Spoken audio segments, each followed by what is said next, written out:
Hello, beautiful people, and welcome to the Occult Exploration Society Live. I'm your host, Snappy, and I'm joined as always by my co-host, Dion. How's it going, Dion? Life is beautiful. And we are joined today by our special guests, Ryan Seven. How's it going, Ryan? Life is beautiful. And how's it going, Dion? Neil, Gnostic Informant? Hail Satan, let's go.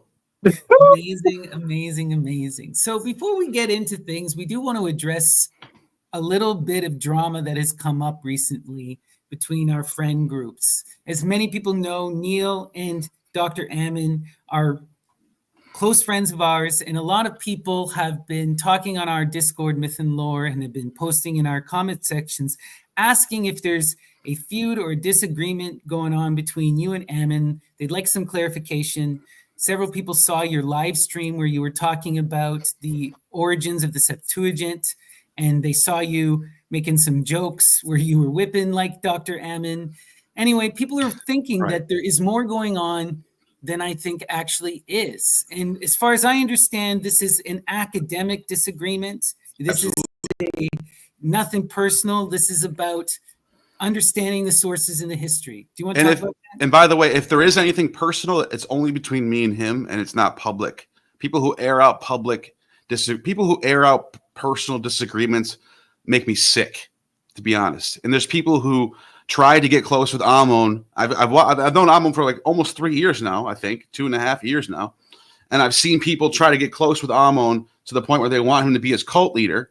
And then if he doesn't, and then if he gets a little weirded out and then pulls away, all of a sudden they're like Ali and Ariel and the occult whatever examiner. All of a sudden they're actually the ones in the cult trying to like cancel Ammon. So I want to actually, before I even discuss what happened, just want to defend Ammon against the people like that. It's all nonsense. It's all people who are obsessed with his success and they want to be latched onto it. And Ammon deserves all the success and he deserves all the credit. Now, just to give you my little rundown, I've always supported Ammon. I promoted his channel from day one. The first time anyone's even heard about his channel was on my channel. When I promoted the channel, he had 3 subs. Now he's got tens of thousands, and I hope he continues. I love seeing that he's got 1,000 people watching when he goes live. I love it. But I don't agree with everything Ammon says. I think, to me, this is a little dig I'll just put out there, but I'm not going to get into it. I think he's got a lot of flatterers around him right now who are waving the flames and trying to make it a fire, because I disagree with him on certain things like the Septuagint. I don't care if it was a translation or if it was original. There probably are parts of the Bible that came from Greek. There probably are parts of the Bible that came from Hebrew sources. I don't really care about that at all. It's language to me is the secondary. I care about when and who is writing it. That's what I care about. So I didn't disagree with Ammon because I was pressured by academics. I disagreed because I feel that based on my research, that's what I think. I'm being completely honest. So there are people who want to say, "Oh, Ammon, he's shitting on your work. He's shitting on your work." And I never was trying to do that. I've always defended Ammon. I'm on blacklist now from certain scholars who won't talk to me anymore because of the things I defended Ammon with Dan McClellan and other areas. And I don't regret that at all.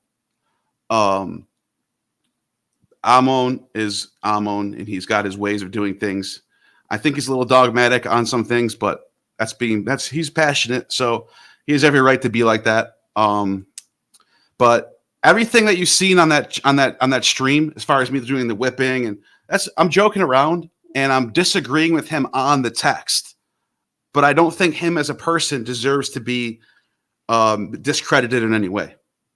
So going forward, I probably won't even. You probably never hear me talk about Ammon unless we're friends. So that's the end of it for me. I wanted to do that stream not to dig at Ammon, but it was really bothering me that people thought that I was only siding with the consensus because I was pressured, and I would never do that. That's the last. That people who think that just don't know me, because I constantly go against the consensus on things that I think are not true. That's the whole point of my channel. Absolutely. That's that. No, Neil, that's very true. And you do deserve the credit for that, right? That's the image and the brand that you've built. You know, you follow your reason and you follow the sources where they lead you. And we can trust you to do that, you know? And an academic disagreement is that it's an academic disagreement. And it's one that can be settled with sources and more understanding. So I hope that you guys both continue to hash this out. But do some cool videos, you know. I would love to see that happen. I will see. And his response, well, what people said it was a response. I don't really know if it was, but it was great. I made some good points about Adam, the name Adam. There's probably something I've always brought this up, that the name Adam might have something to do with Adamus and the Samothracian mysteries, Ewa, and the splitting of Adam and Eve seems to have a Hellenistic precedent over it, and I think he's right about that. So I think we should take one book at a time and not just think the whole Bible was written by one person sitting down at one time during one language. That's all. So, anyways, I think it's cool. Yeah, that's it. Everything's cool. Thanks, Neil, for addressing that. That's amazing. But today we're going to get into some dragon tongue. We're back for part 4 of our series. Dion, do you want to talk about where we've been, where we're going? Well, we had a fantastic presentation last week by Ryan, getting into ley lines, energetic points in our body, how it moves like a serpentine energy. And this can be connected to what we call the dragon or dragon symbolism. How dragons could be keepers of knowledge. These are people. They could be also mythical animals. And the dragon tongue is a form of mythical language, communication, poetry, let's say. You know, so we're exploring nonverbal communication, forms of symbolic communication. You know, what's an ancient dragon? What does it mean to you? Right. Yeah, we did. We had that amazing presentation from Ryan. And one of the real big takeaways from your presentation, Ryan, was just that dual nature of humanity, right? We kept seeing those images of the half snake, half person, and all of those mythologies about slaying the dragon and overcoming the dragon. And one of the mythopoetic images here is clearly about overcoming the base animalistic tendencies, right? Absolutely. That there's a storehouse of energy there that normally gets put into these animalistic urges that we have, and that when you save those and repurpose them, wonderful things can happen, especially because these are internal energies and internal things happen, mystical things. By the way, I brought when we get to it, I brought some sources on the possession by Bacchus in the theater, and like why Bacchus is the reanimation spirit. I mean, that takes people over, whether it be philosophy or acting or music. There is some sort of divine inspiration or madness that takes over someone when they become really inspired and they create stuff that influences other people. There's something about that is truly whatever you want to call it, divine or magic, whatever you want to call it. But that's the one thing that I think anyone can point to and say, this right here is what makes life enjoyable. It's what makes the human spirit special among like the living animals on the planet. Is how we can inspire and perform. It's like once you wrap your head around it and it hits you, you're like, dude, this is something special that humans have. One of the thoughts I had was that this is a charge of energy. You could call it a peak experience. For anybody that's been out on stage, you know what that feels like. There is something extra that happens inside you, you know, chemically, however you want to see it. But that this supreme charge of energy, like that lightning from the clouds, from Zeus, is something special. And it's that resurrection energy, as Neil just said. It's this ability to encapsulate and make a charge and then release the charge. And that seems to be the power of the dragon. And that is it's that sloughing of the skin of the serpent. It's this main mystical power of the dragon that you get to revivify and recharge yourself with this life force energy, which is the dragon, which is the lightning. Also, we have to think about this through those images of the poles and as well as through this alchemical process of transformation, right? The dragon is that monster, and a person can become that monstrous self. And when you become and you embody that monster, you gain all of this power, right? But also in that alchemical performance, when you go one direction, you beget the other direction. In the lowest pits, right? That dragon is also the sun, right? That snake with the poison also is giving you the amrit, the elixir of life, right? And this is part and parcel of this dragon iconography, is this duality of the form. It is both the most evil and the most transcendent, the most debased and the highest. And it is through slaying the dragon, through this confrontation with this other, this monstrous self, that we can ascend to that highest point. We can find that middle path and go down that Helios road, you know? If we remember from last week, the slaying the dragon became the riding the donkey. And I think because obviously slaying the dragon, you've killed the dragon, you've actually destroyed something there. I'm one for saying ride the dragon. You've got to try and tame that dragon and utilize it. So slaying's all good because they saw it as pulling apart the pieces and reconstituting them into the world. Fine. But it's a bit vicious for these days. So I think riding the dragon, not chasing the dragon. Don't chase that dragon. We still do see that poetic image of riding the dragon. Look at Medea, right? She rides the chariot of Helios and has the Dracones, the twin dragons, as her riders. And they talk about this explicitly because these are two very important mythopoetic images: the whip, which we've done several episodes on, and the reins. Oh, and guess who else? Guess who else rides like that? Lucifer. In Ovid's Metamorphosis, he portrays Lucifer as riding on a chariot with a whip and carried by, I don't think he even says what it is, presumably dragons, probably. Dragons, sometimes they're lions, right? The great mother, some sort of animal. Chariot of lions, right? Yeah. So you keep seeing the monster is what's important, that animalistic, monstrous other. And by the way, that's Lucifer as a god, not just an epithet of other gods. So it's like Lucifer could be a mask in a theater sense, where certain gods like Diana or Artemis put on the Lucifera mask and they become Lucifer, which is that tragic theater type of Dionysian style morphing and stuff. Absolutely. This is where you see with the divine epithets, right? Where you can get, Hecate phosphorus, embodying that light energy. But to take this back to the dragon stuff, who also is that horse rider, right? Or that the riding of the chariot. Sabazios, Serapis, the dragon itself, right? When we were talking in my presentation, we were going through the PGM and we were looking for specifically this serpentine magic and becoming the dragon. We looked at that Typhon spell. We looked at the spell to Apollo. And then we started talking about these agathodaimons, these dragon spirits, in the Abraxas spirit in those gems there with trying to remember anyway, so many weird Egyptian names, but all of these phylacteries that we were looking at. I'm actually going to be continuing on with that presentation today. And for my part of the stream, I'm going to be looking into more of these demonic spirits, these spirits that are utilized in magic, these agathodaimons or these lares and their connections to the snake. So that should get pretty interesting. Dion, you also have a presentation for us. What's your presentation today going to be? Well, last week you had a quote from the Nonus dealing with Zeus doing something to his hair.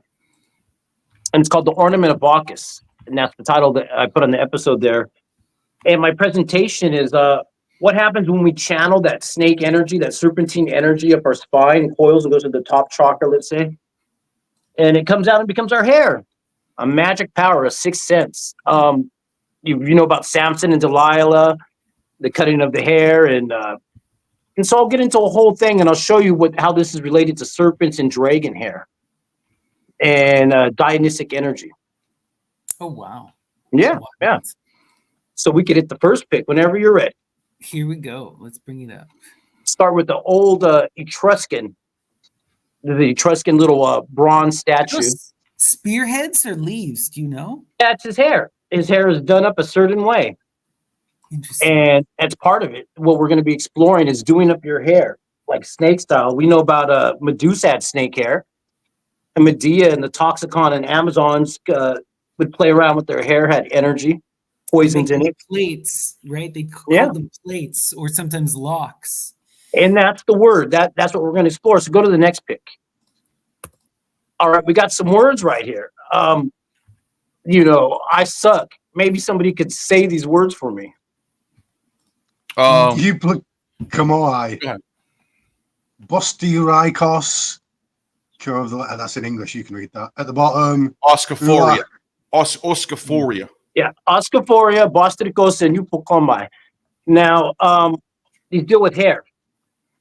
And so the one at the bottom is a Dionysian ceremony, the first vintage of the year. And it has some special rituals. Because we know there's different Dionysian ceremonies. This is the first one of the year. It deals with vinting wine.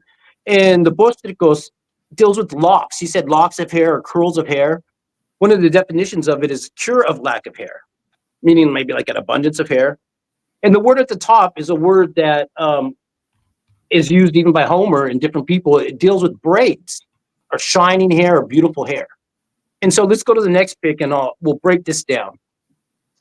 So last week you had a quote and it was from Zeus. And I think he was getting ready to go to the bedchamber and when he's going to make Dionysus. And the quote says, again, as a young bridegroom bound his hair with coiling snakes and vine leaves intertwined and twisted purple ivy about his locks, the plaited ornament of Bacchus. So I want you to think about the Gorgon and Medusa, snakes in her hair. And then right here, we have snakes in her hair is in terms of Dionysus. At the beginning of Dionysus, where it begins with Zeus.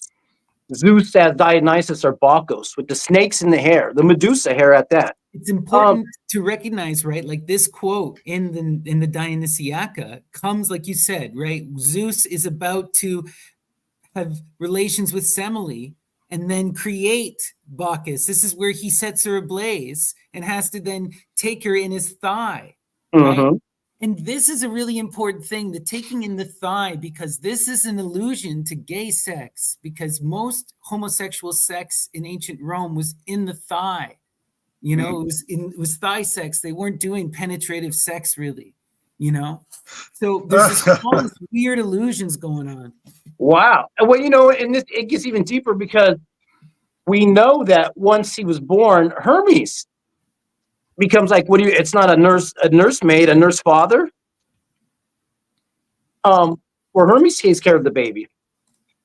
And here you can see some pictures with Hermes having the locks in his hair. You can see it on the left and on the right. If you see Hermes' hair, he has the staff there, but there's those locks, and these locks are special that we're going to see. So go to the next image. And so we were talking about Oschophoria, first vintage festival of Dionysus, and it was a special festival. It was to Dionysus, Demeter, Ariadne, Athena, and Apollo. And what was special about it is they would take two young nobles, two young men, boys from noble families that were beautiful, and they would dress them up as girls. And they put locks in their hair, they're called the bostrikos. And they would perfume their hair and put oils and incense in their hairs. And the older boys, it was a coming of age ritual to Apollo. Go to the next image and see, but before you go, you can see that's Dionysus right there. See Dionysus' hair? It has the locks. Like his father said on the wedding night, to betroth, to make him. So go to the next image. So right there, what would happen is the boys would come of age, and what you would do is you would cut your hair to Apollo. And so they would cut their hair, and here's an old stela that shows that ritual. And the boys would do foot races, before they would do that procession with the two young boys dressed up as girls. Now, the chants they would do is these two chants, Eleeu and Io Io, or Io Io. I'm not saying it correctly. Iwa, yeah. Yeah, Iwa Iwa and Eleeu. Or some people say that's where we get hallelujah from. And these chants they would do. Pliny talks about it, Plutarch, and the word is the bostrikos, because they would do that to the boy's hair. They would knot it, and they would braid it and put perfumes in it, or twisted, oiled tresses. So let's go to the next image. And we're going to explore the different gods in that ceremony. So I showed you Zeus's hair, showed you Hermes' hair that takes care of Dionysus, Dionysus's hair, tressed up. Now here's Apollo. That's Apollo's hair. Most people pay attention to Apollo's deeds and actions, but look at his hair in these statues. That some people call it the Apollo knot. That's his chair in the bottom corner, his throne with snakes on it. Deals with snakes, the story. Because in the next episode is when we're going to get into dragon thrones in China and pendragons and all that kind of stuff. But for now, we're getting to the dragon's hair. And part of Apollo's hair, it's luke, or shiny, bright, it's long. And he would tress it out and oil it up and put it in these locks in this certain Apollo knot, it's called. You know, and like I said, the older boys in the Oschophoria would do foot races to Apollo. You know, and there's some myths like one of Apollo's sons, Lamus, he's fed with honey by snakes, because we're going to talk about that later too. And if you remember the story where Apollo's playing discus with his lover and it kills him, Hyacinth. Yeah. And The he West becomes a Wind flower. Zephyr kills him. Yeah, blows the discus to hit him. You know, and he turns him into a flower. And some people call this the hyacinthine hair. And it'll come in other myths later, because the hair looks tight and purple like a lock, like a curled tress that's purple and tight. And even go to the next image. When you're a narcissist, you know the story of him, where he's beautified by his image, that one of the gods curse him, so he falls in love with this image, and he just stares at it in water. And look, you can see in this image, the hair is all oiled up and tressed up. He has those certain locks that we're looking at today. We're exploring this, these braids, the snake hair, the dragon hair, and how this is part of the imagery. So that was Apollo. Continuing, go to the next image. So we have Ariadne, which is one of Dionysus's lovers. Right there, he takes her as his consort. You know, and that's a sad story, that one too. And she's associated with snakes and mushrooms. Here you can see in this old vase, her hair is tressed up and oiled up. That's part of the myth. And his hair is done up too. Remember, she was the Minotaur's half-sister at the labyrinth. She teaches Theseus how to slay the Minotaur and how to escape. And it's very similar to Medea, right? There's this, he promises to marry her and to make her his queen. And then what does he do? He dumps her on an island and leaves her to die. And then Dionysus comes and takes her to the stars with him. Yeah. Yeah. And you know, First, it's weird. she had to be abused and abandoned by Theseus. Well, she's offered extra honey, more honey than all the gods combined in the myth. You know, and part of the story with Theseus, it deals with the Oschophoria. That's why they dress up the two little boys as women, because it deals with the 7 women that are part of the thing with Theseus as the offering. And what happens when Theseus comes back, he forgets to put up the white sail to tell his father, the king, that he's home. His father's, oh, my son's dead, and jumps off the cliff. That's part of the Oschophoria, deals with that whole ceremony. And Theseus is one of the hidden elements of it, why they worship Ariadne in it. And so even in Homer, his Iliad, and there's this, what's it, Karoli Kareni, one of those translators. I bet Neil's probably got a lot of those books. Yeah, I have all, yeah. Translates Ariadne of the beautiful braids of hair. That's part of her epitaph, is her hair is braided up and looks beautiful. And that's that word, that euplokamoi, an epitaph that Homer uses a lot for the goddesses with beautiful braids, are ringlets anointed with perfumed oils. So, or sometimes it's like shining, gleaming hair. So we still got more people that are celebrated at the Oschophoria. Go to the next image.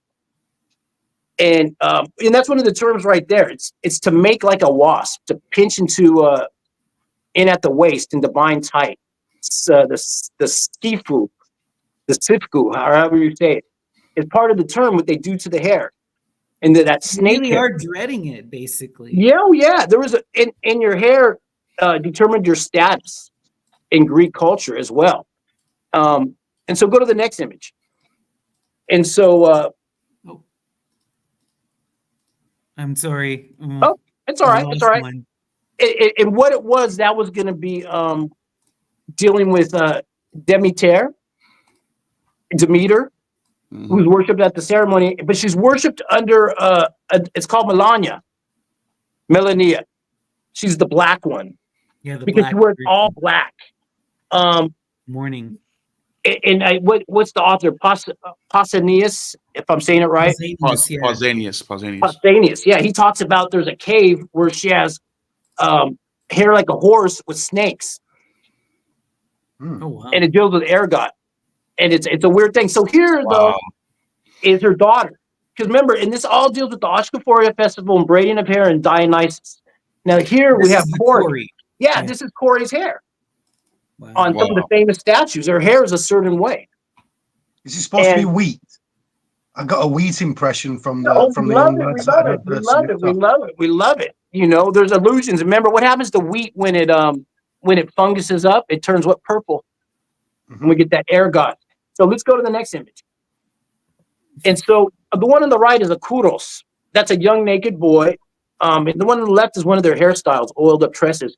Now the boys, that's a famous style. They would have these curled locks for the young boys, the kuros, the Kori, the kuros. And we're going to talk about the kurea later. It'll come in this term of the hair. So we talked about so far those people at the ceremony, you know, because the root of the word barber is Horaeus. It's the same root there, this barber Horaeus. So let's go to the next image. So here we are. You've seen these before, the famous little The boxers of Manoah. Yeah. yeah. Look at their hair. It's dreaded up and tressed up, or it's curled up or locked up. Different ways. They had different styles that they did, depending. Because you know, if you leave your hair like that, go to the next image, what'll happen? It'll dread up. And that's from ancient Greece right there. Those are some dreadlocks from Greece right there, Wow. just so you know. So we still got some more gods at the Oschophoria Festival. Go to the next image. Oh, by the way, I threw that in real quick. That's an Orpheus hair. That's a statue of Orpheus with his hair, because Orpheus had some hair stuff too going on. Wow. It's just it's in, or actually, this is not Orpheus. This is Odysseus. I'm sorry, Odysseus, Okay. because Athena changes his hair from wool to hyacinthine hair. Remember what I talked about Apollo's lover's hair, the hyacinthine hair? Well, Athena does that to Odysseus, and makes him taller. It makes his hair like hyacinthine. It's a special thing. So go to the next image, and here we got that snake robe from Athena. And also look at Athena's hair right there. It has locks as well, because Athena would do her hair as well. And here we have, now this special snake robe is special because there's snakes at the edge of the robes, but as well, there's an aegis on it. Can you see that up there? Yeah, the face, right? yeah. Yeah, that would be a gorgon, so that would be Medusa. So traditionally, that would be a goatskin robe with that little snake head right there. But you got the snakes intertwined along the robe. And it even deals with other myths where, we'll get into that later. So go to the next one. There's Athena right there, that snake robe. And there's Athena hair on the right. Here's like a little brochet, or a little talisman. Yeah. And you can see she has a snake on her head, and her hair is locked at the bottom in the tresses coming down. And is it Athena that turns Medusa into a gorgon to have snake hair? I'm not Didn't sure. Wait, what was that? Athena's the one that curses Medusa to have snake hair. Oh yeah. Yeah, that's where this starts. Athena cursed the Medusa with the snake hair, the locks, She was a temple guardian. She was one of the virgin temple guardians. and got raped. And so to punish her for getting raped, I'm going to give you snake hair. I'm going to give you dreadlocks. So let's go to the next image since we're going fast. Boom, there it is right there.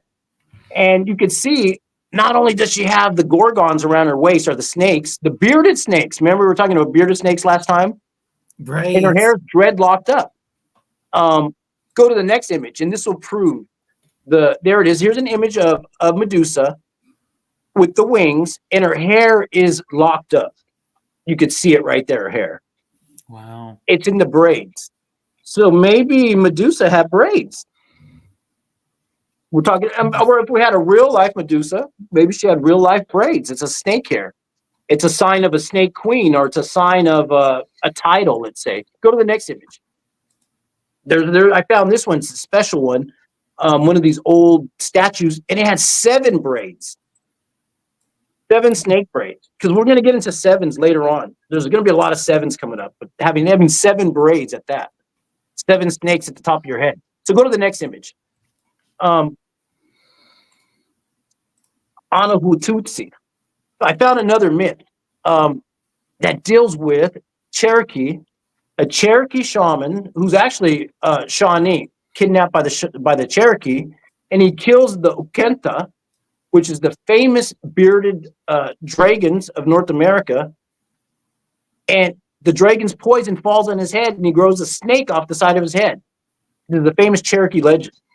And we got the images. I'll bring them for next time. But I wanted to posit that or talk about that because right here, this is an image in Canada at the Canada Parliament. Yeah. Wow. Yeah. Most people walk in and they think it's Medusa. Because when you walk into a lot of these Capitol buildings, you see Medusas. It's normal. It's part of Greek culture in the law. But in this one, that's Tadadaho. That's amazing. That's didn't even know this. It's not Medusa.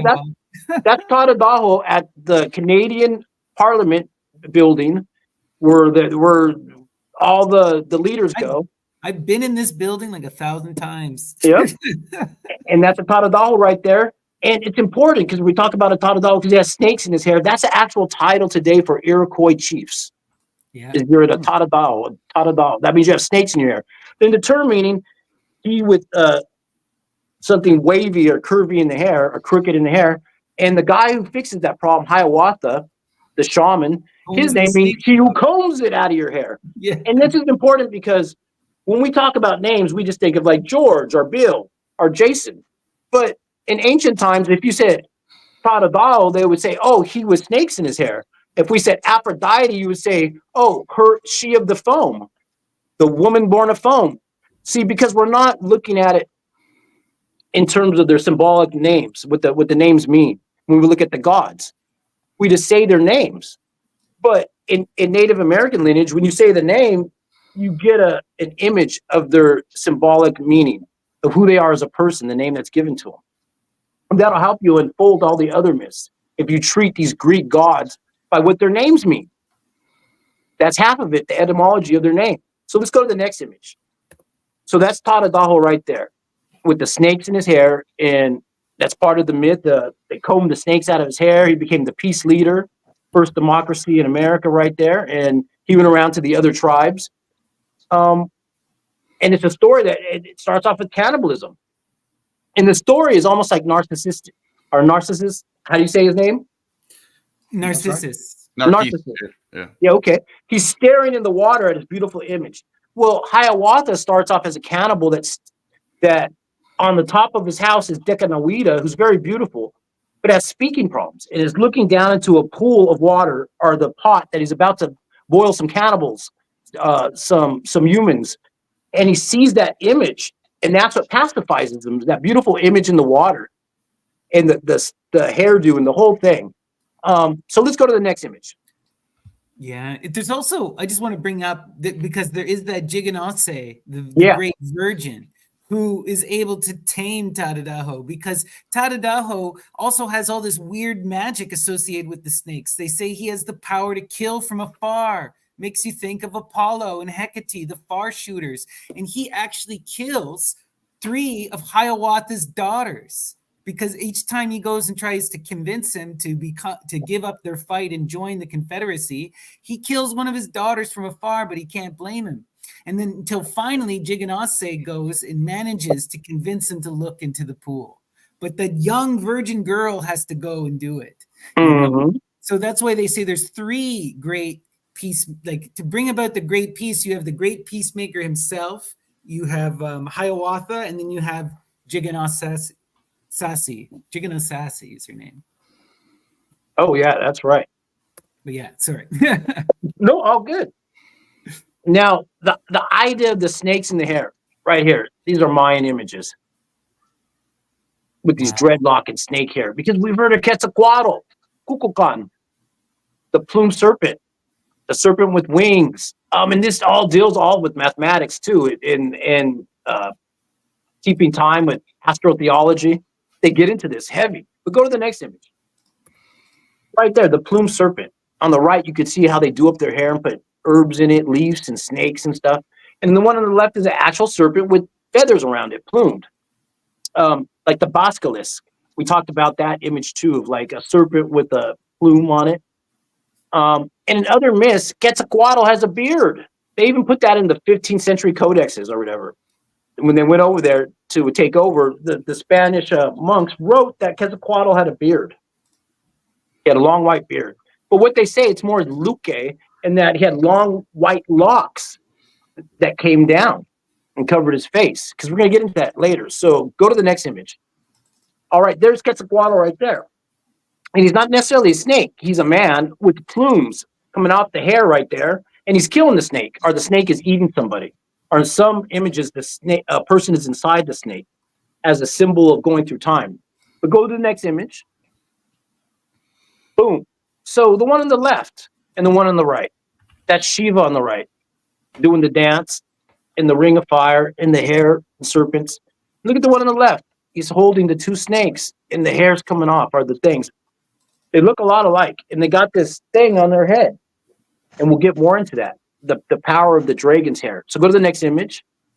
I mean, Right sorry, there, can I that's just the word. interject that? I just want people to notice how much of a link there is between these American myths, South or North American ancient myths, and Proto-Indo-European myths.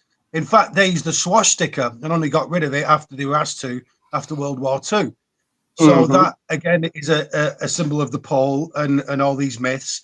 And so many of these images, the way they're drawn, what they're doing, the actual symbolism on there is totally the same as early Proto-Indo-European. So you've got to wonder at what point they crossed that land bridge over to the Americas, and or how much how many people have been over there on boats and such over time and have influenced these cultures. That's right. And I was looking at stuff earlier today, because there's people are all talking about the guy's Yeats's book, that talks about that he posits that Cherokee is ancient Greek. It's a form of, Wow. yeah. No, and he got books out about it. And there's a lot of people, even in the Discord, there's lots of videos about it and stuff. Nice. It is what it is, because it's just linguistics. Who knows what it is? That's all, like I said, over my head. I'm not trying to argue any of that stuff. Go to the next image. So here we got, all right, Jada Mukuda. It means your hair is dressed up as a crown. And the other term right here is Naga Brahmana, one who has serpents as ornaments. And this deals with Shiva and the gods of India. Now we're going to move into the gods of India and their hair, their snake hair. So go to the next image. There it is right there, Shiva. Snakes in the hair. You can go to India today and see thousands of them with their hair like that, dreaded up, and some with snakes in their hair, talking about snakes, talking about magic powers and stuff. And there's Shiva on the right. He's got a snake around his throat, which we're going to talk about. And we're also going to talk about his earrings, because his earrings are considered two snakes as deities that have magic powers. Dealing with the hair and the earrings as well. And there's Vasuki. I don't know if we talked about Vasuki in the past just a little bit. We've covered we talked about the churning of the ocean of milk and stuff. But Shiva's throat, maybe you could talk about how Shiva's throat has poison in it. So what that happens is, there's this great myth of the churning of the ocean of the milk to create the elixir of immortality, right? The Amrit. And to do this, what they do is they take Vishnu turns into a turtle. They get the tallest mountain, right? Then they get this world snake, Vasuki, and they put the tip of the mountain into the ocean of milk, and they're going to churn it like butter. And they got the snake is being pulled on either end. On one side, you have the Asheras. On the other side, you have the holy Devas, right? And they're all churning. Now, what ends up happening is Vasuki comes up and is going to strike while he is doing this. So Shiva sacrifices himself. He jumps and he gets purposely bit in order to defend everyone. And the poison lodges in his throat and turns his throat blue. And you'll see this in much of the iconography. His name, in many ways, is like the blue-throated, you know? And his skin is covered in those ashes, right? But eventually what has to happen is he has to transmute that poison and then return it to the ocean so that it becomes part of that churn to produce this great potion that will become the Amrit. And in some of the versions, he does this on his own. In other versions, he does this in conjunction with the goddess as Shakti, right? As that absolute power. And through this process of making love, they transmute the poison and it becomes part of the potion. Mm-hmm. And for some people, sorry, go on, Dion. well, I was going to say, because this relates to you, because for some people, they consider that as a mushroom. It deals with mushrooms. And the bluing. Bruising, right? Yeah, the bruising. And bruise all the time. And that image I showed you where Shiva's dancing in the ring of fire, some people say that's Datura. Now, if we look at Datura and mushrooms and honey, it goes back to Quetzalcoatl as well. They have the same serpent hair in Mexico and in India, and the same entheogenics. When I'm saying Datura and mushrooms, 100%. And it's part of their myths. It's on the statues. The dreaded hair, the mushrooms, the honey, the Datura, the snake. It's all part of a singular imagery. And it deals with number sevens too as well. But let's go to the next image. Can I just interject though quickly? Yeah. So this whole recovering from the poison and actually making it a part of the potion, I'm getting reflections of the Aegis, and perhaps, you know, if the Aegis is a snake skin and obviously has the Gorgon on there as something frightening, is this something like a theriac where all those things that are frightening to you, you put in a potion and they become some kind of a shield for you? This it's just something I'm seeing. I think you're onto something there, because, you know, we're dealing with alchemical magic, and it's always about you induce that extreme of violence to bring that extreme of protection. It just makes sense, right? Yeah. That you want the most terrifying image. You want the most destructive force, right? And if you're trying to overcome death, you're going to use death-dealing magic, at least from that early alchemical mindset. Well, we were talking about it last week, that Halloween, you're putting out those jack-o'-lanterns because they're a frightening thing to frighten away less frightening things. That's the whole idea here. You get it with phylacteries as well, that they are often full of demons. Well, what gets rid of demons? The best of the demons. Well, this is the thing you always use. If you look, we were talking about all those phylacteries. You get the agathodaimon, the kindly, the good demon. You get the lares, those snakes, which are the kindly good demons of the home or the ancestor spirits. You also get that little troll guy, Bess, or you get Ptaika, which is the child dwarf version of Ptah. And it's always about invoking who's the great creator god. So in that, you're invoking that extreme power of the creator, always the greater energy to overcome and protect you, you know? So, you know, Beth has dread. Beth has braided dreads in his beard. Right. Look at the images and you'll see that Beth has a braided beard. But, you know, hit the next image. Right here. So, Toxicon, arrow poison, something to do with hairs and weapons. In Greek literature, Medusa having snake hair, and she could kill you from afar. Well, here you go. This is Chandra Getukar, above Bengal right there. And a lot of people didn't know about this stuff for years. It's a part of Indian history that wasn't very publicized. And so here, what you have on the left is the famous hair. It's like a bronze. Remember that bronze I showed you at the beginning, that Etruscan priest? And somebody asked, like, what's up with their hair? Is it spears or is it? It kind of looks like that. Well, here, these are obvious weapons. You see an axe, you see a spear, you see an arrow. 100%. You can't say it's not weapons. And she's a fertility god. I wake up like that in the morning, just like, bloody axes again. You know, Glocks, flipping heck. What have I been That's doing right. last night to have a Glock in my hair? Weaponized hair. And the one on the left has it. You can see it at the top left. And then she's pulling on her earring, which is like a chakram. You see that? She's pulling the earring off. Go to the next image and you'll see it. Right there. Look at on that one. That statue, she's straight pulling it off. And in her hand, she's holding the chakram. Oh, interesting. And It she almost has looks like a braids too. Nautilus kind of Yeah, thing. yeah. And she has dreads too, her little braided locks. That's part of the hairdo. Because it deals not only with Shiva, but with Buddha. And all right, so go to the next image. So this is Queen Soma right there. That's her name, from the land of Cam right there, Cambodia, Angkor Wat. Queen And- Drug. Yeah, that's her name is Soma, Queen Soma. And she deals with mushrooms. Half of her body is a snake in the mythology. And her husband's job is to hold her hair, her snake hair. You know that word soma in Sanskrit is cognate with haoma in Persian, Yeah. kukayon in Greek, and gota in Germanic, which means God. Yeah. Well, her name comes from Sanskrit culture, Vedantic culture, because this is part of the Vedic culture that people don't even know about. That's where I we're think getting the question is there, though. Did that word for mushroom come first, or did the word for God come first? Right. Well, There's a same real time. tension between those two things. Same time, probably. It was probably the same word. Yeah, we'll see in a minute. Maybe go to the next image. Well, when we talk about the soma, right, in the Sanskrit, we can connect it to the moon, right? Or we can connect it to the dew or the sperm, right? So it could even be just as primordial as sperm, right? It's that masculine phallus type imagery. So I think the god may have predated the mushroom. I don't know. I don't know either. It's that the gods possibly come from noticing the gods possibly comes from mushrooms, as it were. Right. Some people say is I the think power so. of language. We learn language through mushrooms. Yep.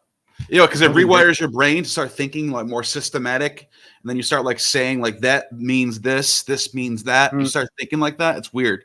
Well, I think Psychedelics will do that things to you. get a lot. not just saying things that get a lot more it meaning. gets you high. Not just saying that it gets you high, it makes you think things. It actually does promote cell growth in your brain. Yeah. Absolutely. It will cause if we're doing the drugs that some of these mystery cults were doing. Remember, we found that Scythian priestess with the datura wax in her hair. The serious amount of drugs that these people were doing, they are transforming their entire mindset. Let's be real here. You know? They were. So speaking about weaponized hair, we'll go back for a second. Weaponized hair and snake hair, Medea's hair, the Toxicon, the Amazons, Medusa, snake hair. Here you could see the same culture that has weapons in their hair. She's actually touching her hair and braiding it. And in the picture on the left, she's touching it to that ring, to that chakram thing. Let's say here it's a ring. They actually, I have other images of those too, but let's go to the next image. So right there, I want to explain something. So we talked about Manasa Devi before, and I showed you images of her as a woman, as a snake goddess. Her body was half snake. She was born of the Nagas. Well, here's an image of her right there, and she has 7 hoods, and she has 7 tongues. And there's an image on the left that looks like that, but that one on the left is from Mexico, where you have 7 snakes coming out the head. The number 7 and the snakes coming out the head.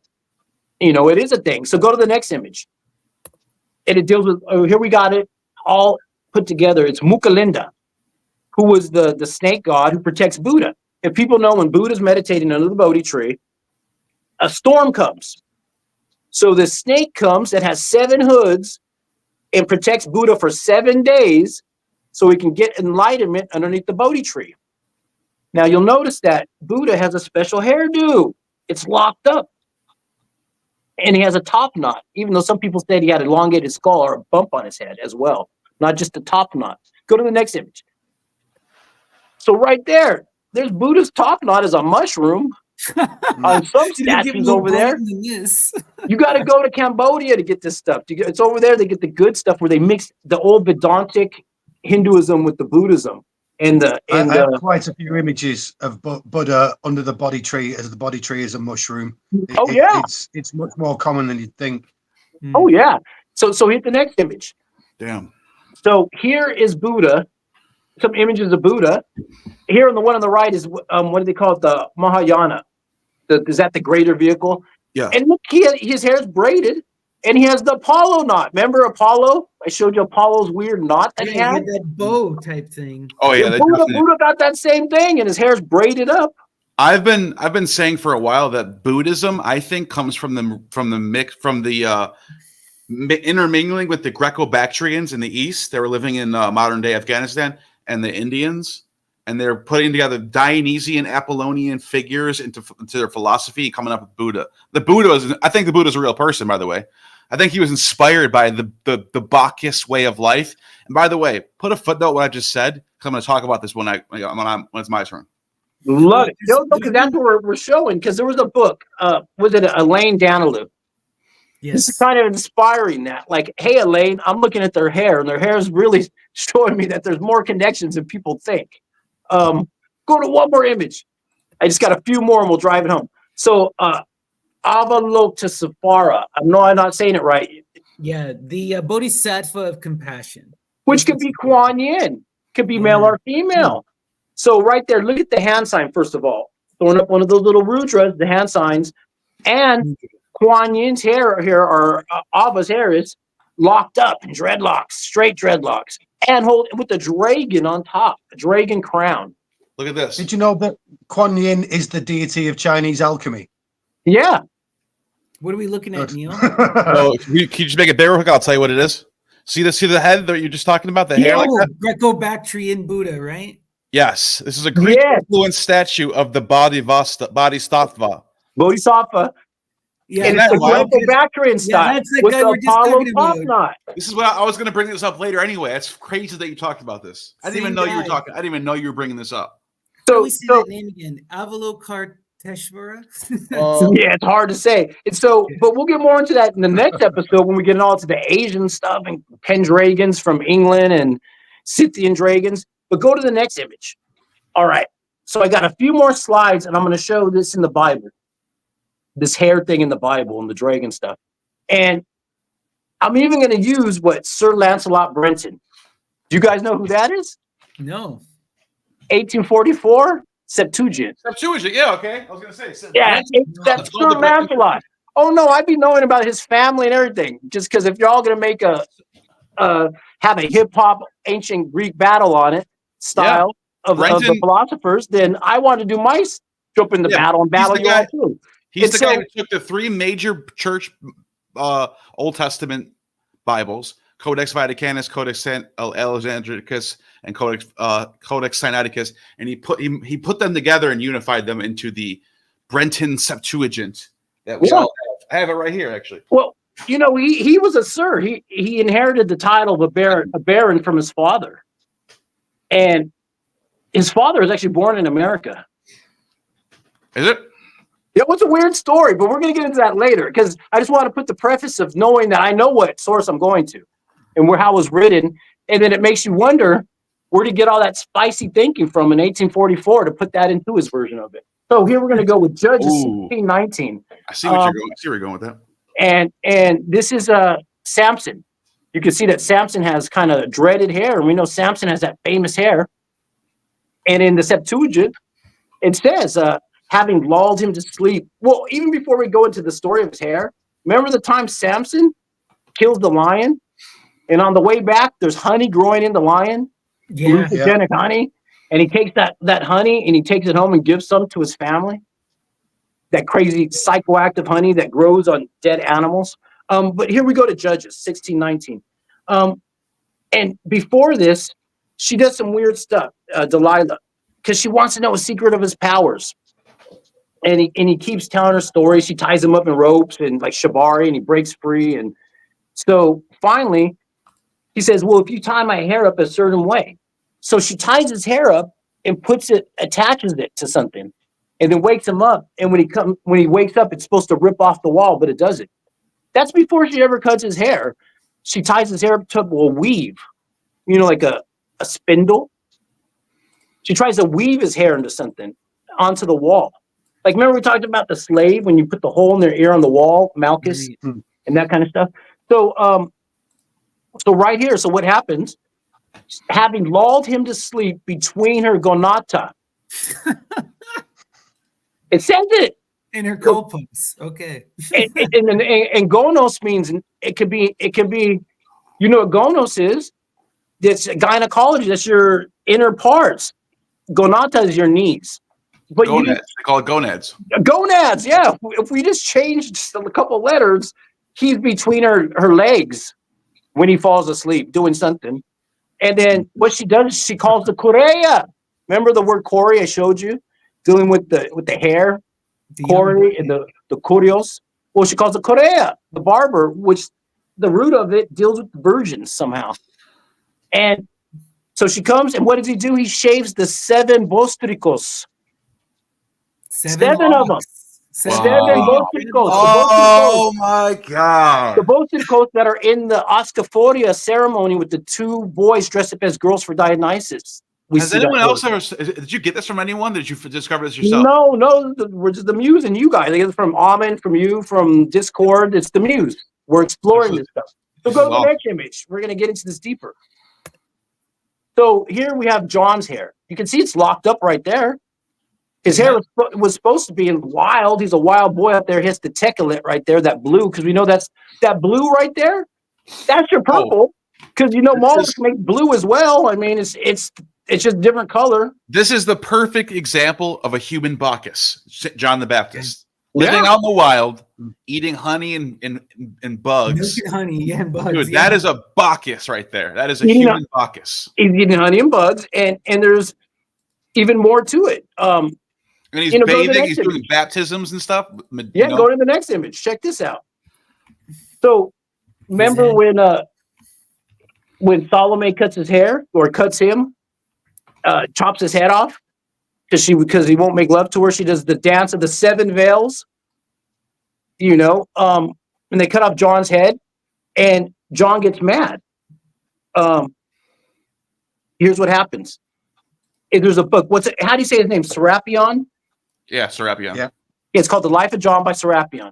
He talks about in it when they bring the head of John on a platter to Mary Salome and Herod. It says, here's what it says. When the wicked woman heard this, she became angry and said to him, I will kill you dead, and I will put the hair from your head into my pillow, and I lie on you with Herod every night, and I will bury your head where I wash myself every time I sleep with them.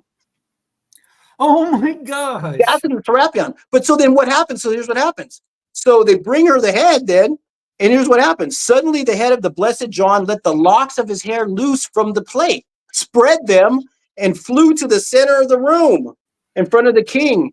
And at that moment, he started talking. And that's where he flies around, Jerusalem for the next 3 years, talking shit to Herod. You don't even know how much you're setting up my segment, because all the point of being a Bacchus is to be willing to die for the truth and for the love of wisdom. And that's what John does. He's willing to die for this shit. And then if you can do that, you can successfully pull that off, you are immortal. That's why his head comes back up and he looks right at the king.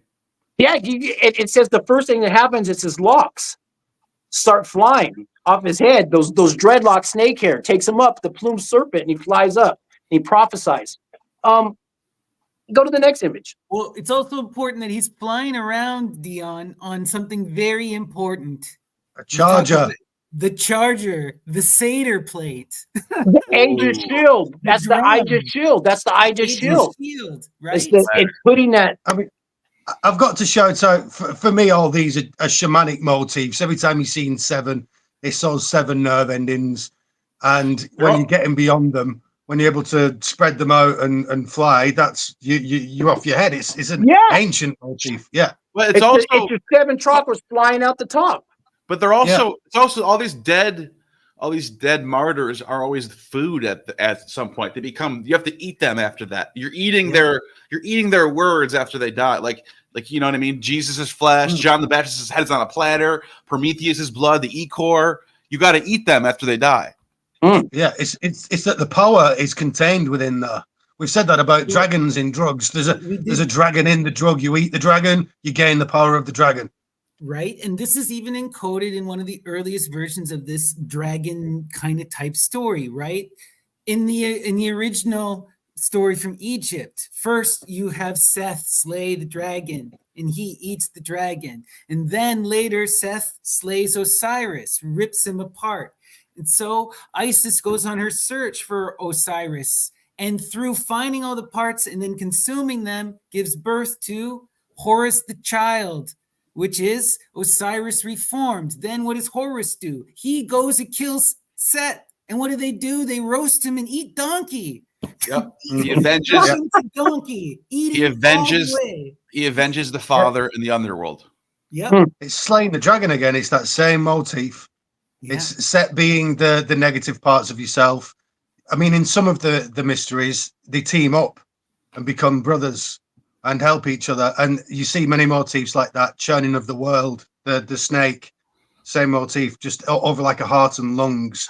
But it's the same, it's the spine, isn't it? And you're churning up the spine and getting that cerebrospinal fluid to hit the pineal or whatever it'll be. Absolutely. You got to open up that eye of Osiris again, right? Which you have in your Horus, brain. the eye of Horus, which is also to do with measurements and things like that, because I think often they're seeing snakes as, and you can see this word related to the god itself, Set, that as with that phylactery Snappy showed last week, that serpent that goes around the outside of the cartouche shields it in, and this becomes a set. All things in the universe are sets of things.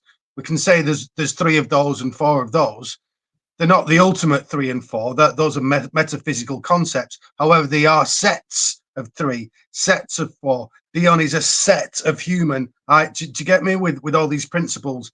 And that basic division, putting these things into sets, A, makes them evil because they're not whole, but B, makes everything work because you got the polarities, because it's my set versus your set. I think it's actually a very important conception around this dragon, that it is I called it a line of energy in the last episode, but it's a set of power. It's a set of things. Absolutely. You're so onto something. And just to back you up and to point it out in the mythopoetic framework here, we're talking about Egypt. If you go to, what is Isis's original name? Not the Greek version, the Throne. Egyptian. Aset. Throne. Aset, though. Aset and Set. Yeah. Right? You have a set, and then you have the lack of set. This is where you're getting to this again. You have that infinitely small point, the whole, the tiniest contained whole, and then you have that absolute forever expansiveness. Yeah. Right? And this is what it is. And these 2 forms are originally one form, Set and Aset. And that is that Saturnian god. We see this in the Greek because it's Virgo and Scorpion are originally one sign, but they get split. Yeah. And that's how you get Libra. And this is documented in the myths because Libra is the claws of Scorpio. Yeah, absolutely true. And I'd just like to say also that serpent that is the world soul, the serpent around the egg, that kind of phanic serpent, that's in the like Gnostic versions of this understanding, that Abraxian energy is also kind of evil as well, because it's partitioned off. Anything that's not the whole has the ability to become evil because it has the ability to go against the whole, as it were. Does that make sense? I'm just making it up as I go along. No, I get what you're saying, because it keeps making me think of too, like, part of the image is that there is this division, there's this splitting, right? Adam Cadmos, the androgyne, or Phanes, is ripped apart into the masculine and feminine, Eve and Adam, right? And so when you get that split, Aset and Set, this causes the fallout of all creation. And in order to heal creation, you have to invoke what? The taboo. Mother or brother and sister now have to make love in order to recreate the whole. But it's this great sin, right? And we see this repeated again and again and then again, even with the dragon imagery. You have to go to the absolute evil to get to the good.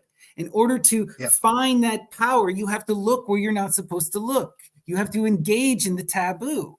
And this is that satanic Luciferian image that we're always harping about. 100%. Yeah. Brilliantly put.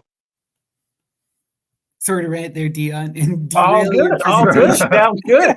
Well, I only got a couple more pictures, and I'll wrap it up. So we were looking at John's hair, and John's hair taking a role in him flying off the charger plate and flying through the air in the Life of John, that work by Serapion. Here I have a priest of Otis, or Kybele. She has an image of Otis around her neck. Now, when Otis is killed, part of the thing the gods grant that his hair will grow forever. So his body's dead, but his hair grows forever. And these priests of Kybele were famous. Do you know what color their hair was? Red or what? Black. No, it was blonde. Oh, You wow. know, remember Almond talking about you having to put on the blonde wig or the platinum Right, wig? the platinum wigs. Yes. Yes. I remember Neil. The galley priests had blonde wigs, or they would dye their hair blonde. They bleached their hair. Here's one of the galley priests right there, has the dreadlock hair. You could see special locks. And there's more to this. Go to the next image.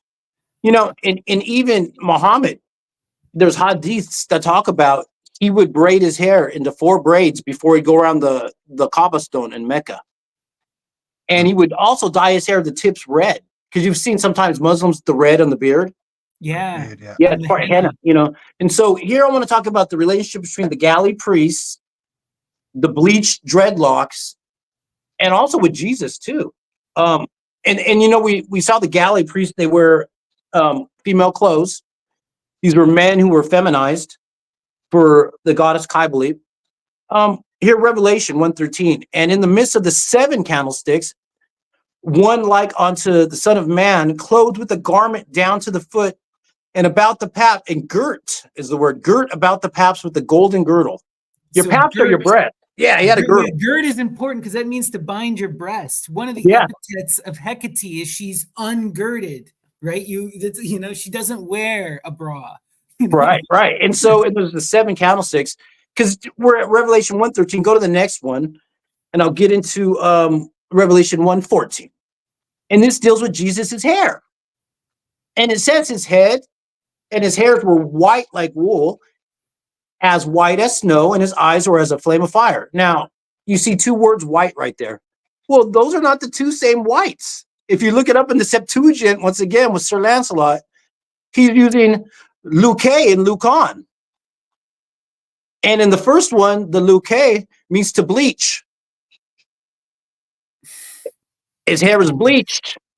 Well, if he was going to be a galley priestess and girt to the paps, he would have to bleach his hair. Like Apollo with the Luke hair, the shining bright hair, that's part of it. You know, just showing you there something that deals with Well, the we even relationship see between this the galley hair and the Jesus hair. There's even various tribes that do this with cow urine, where they bleach their hair with the cow urine. You know, their hair will become white, and it's a way also to protect them from bugs and as a repellent and stuff. But there's even claims that some of the Norse were doing this, were bleaching their hair using various things as a part of a sacred rite, you know? Yeah. So we're going to hit the I'd like last to point image. out here that it actually says his head and his hairs. So it's not just his hairs that were bleached or that color, his head. Yeah. So what's up with that? Because at the bottom part where it says white as snow, that's Lucon. The top part, the white is Luke. Like Sir Lancelot made a differentiation in his That's why Septuagint. that matches him being called Morning Star at the end too. Yeah. So there's more to this hair stuff and what's going on. You know. So go to the next image. The Lucifer mask.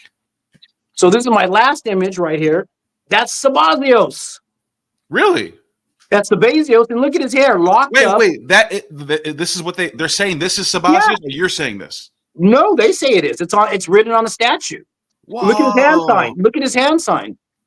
Yeah, you're right. I see it now. He's Yeah. doing it. Oh my God. He's got a snake at the bottom there, and his It's hair is locked up like Apollo in the Apollo knot with the dreadlocks as the my ornament of Bacchus. This I'll is leave it so at that. That's fucking all I dope. gotta say. I'll leave it at that.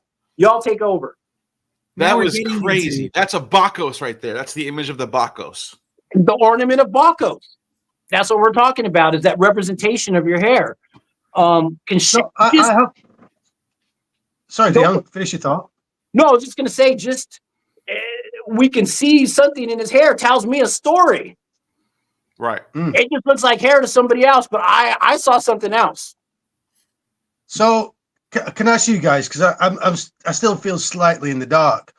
What do you see? In a normally layman put way, what are they doing with the hair? Are they storing drugs for their own use? Are they storing these drugs as weapons? Is it both? Is it what? I think a In lot a of the time, humanistic way. Sorry, Dion. I was going to say a lot of the time it's symbolic. Yeah, A lot it's of the time it's costume. just a hairstyle in ancient times. That's what happens. They didn't brush their hair. The hair would lock up naturally. But it's a symbol of royalty. It's a symbol of priesthood, of aesthetic lifestyles.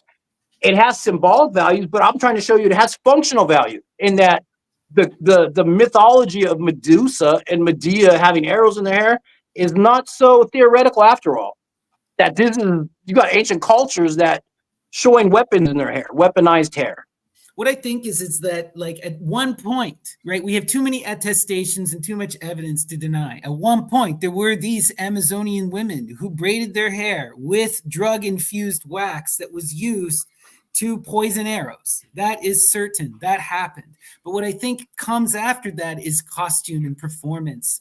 Where does we talked about this in our stream, right? So much of magic is born out of the confrontation with the other, the barbarous, right? And it's about taking that which is different and strange and incorporating it and using it to empower yourself.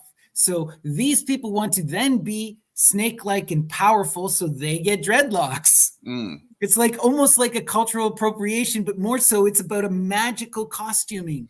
Putting on that mask. It's putting on that Bacchic mask. Imagine if you came across these warriors with the elongated skulls, the massive ears, and the giant dreadlocks. Those guys are going to look monstrous. They're going to be terrifying as all hell. That stuff is effective. We've just been so we're so out of normal reality with media now that we have a hard time imagining this stuff is scary. But in the ancient world, the scariest thing was a barbarous person with a spear because these people would stick you on a stake. They would poison you. They would eat you, like, yeah. And there's nothing more scary than a person, than a crazed man. I'm sorry. There just isn't anything on earth scarier than a person, Right. So of course the dragon is a man, I like it. But Dion, or sorry, Gnostic, did you want to do your presentation or should I do mine? Whoever wants to go. I mean, I could go. You want to? Yeah, whatever you want to do. It's your show. Well, I'm ready when you are. Because I wanted to get into a couple of these sources and to talk about what's going on with these snakes and these spirits. So in my last presentation, I was diving deep into the PGM. And I kept finding, when I was trying to figure out what is the purpose of this phylactery, what is going on with all of this magic invoking these gods, it all came about creating that defensive shield, protecting yourself from evil, right? And evil in all of its grandiose forms. But they were also always invoking these demonic spirits, these various demons, and all of these spirits that are connected with these spirits. Where I ended my presentation with you guys, if you remember, is we were talking about Diamuta, the goddess Diamuta in Rome, where she stands up to Zeus, who's going to rape her sister, one of the nymphs of the Tiber. And by standing up to Zeus and defending his sister and telling Hera, Zeus rips out her tongue and casts her into the swamps. And then she transforms Diamuta into this character called Aka Laurentia. Now, Laurentia, it has a couple of different meanings the scholars debate. One is it comes from Laura, which means the roads, the crossroads in Greek. Another says it comes from larvae, which is the spirits of the undead. Aka Laurentia, though, is also the mother of Romulus and Remus. She is the she-wolf, the prostitute who founds Rome. Mm-hmm. And she's connected to these characters called the Lares. She's called both the mother of Lares and the mother of gods. When you look into what the Lares are so fucking wild and crazy and complicated. Sometimes they're twin men. Sometimes they're one man. Sometimes they're a rooster, a dog, and a snake. But the thing that blew my mind is that they are the most widespread of all of the Egyptian deities. Of all the Roman deities. Yeah. Every Roman city had shrines to them at every major crossroad, and every house was said to have their own Larry or Larrys, right? This is such a common motif, these daimonic spirits, and they seem to be... Those standards that the Romans carry, those represent the layers that are the spirits of the layers that are with you in battle. Right? They come everywhere. And what was so wild to me when I started to dig into this and I was looking into what the actual source texts say, the sources can't even agree on what the Larrys are or what the Larrys do. So this is Arnobius Adversus in his book Gentiles. And yeah, he's I got that quoting right Varro. He's quoting Varro here, right? So he's going as deep as he can. And this is what he has to say. He says, if it seems appropriate, we can also say something in brief about Larrys, whom the common people consider the gods of the streets and paths, because in Greek, the streets are called Lauras. In various writings, Nigidius calls them now the guardians of house and home. Then those Curites, who once managed to conceal Jove's wailing and the clashing of their weapons, then the 5 digiti of Samothrace, whom the Greeks tell us are named the Idaean Dactyli. Varro is similarly hesitant, now saying they should be called the Manes, spirits of the kindly dead, which is why Mania is called the mother of Larrys. Acalarentia, Diamuta, now Mania. She has so many names. And of course, Tacita. Then again, gods of the air and heroes, now declaring the Larrys to be spirits of the restless dead, larvae, following the opinion of ancient writers as if they were sorts of personal protective spirits, genii of the home, and the souls of those who died. So it's like, what are they? Anorbius? I would say, in my opinion, they're like the Greek daemons. They're just this is what I wanted to get at. Yeah. And by the way, this is Arnobius of Sicca. Mm-hmm. It's called Adversus Gentiles, the name of the book. Oh, sorry, I screwed that up. Just yeah. Thank you. No, I appreciate that.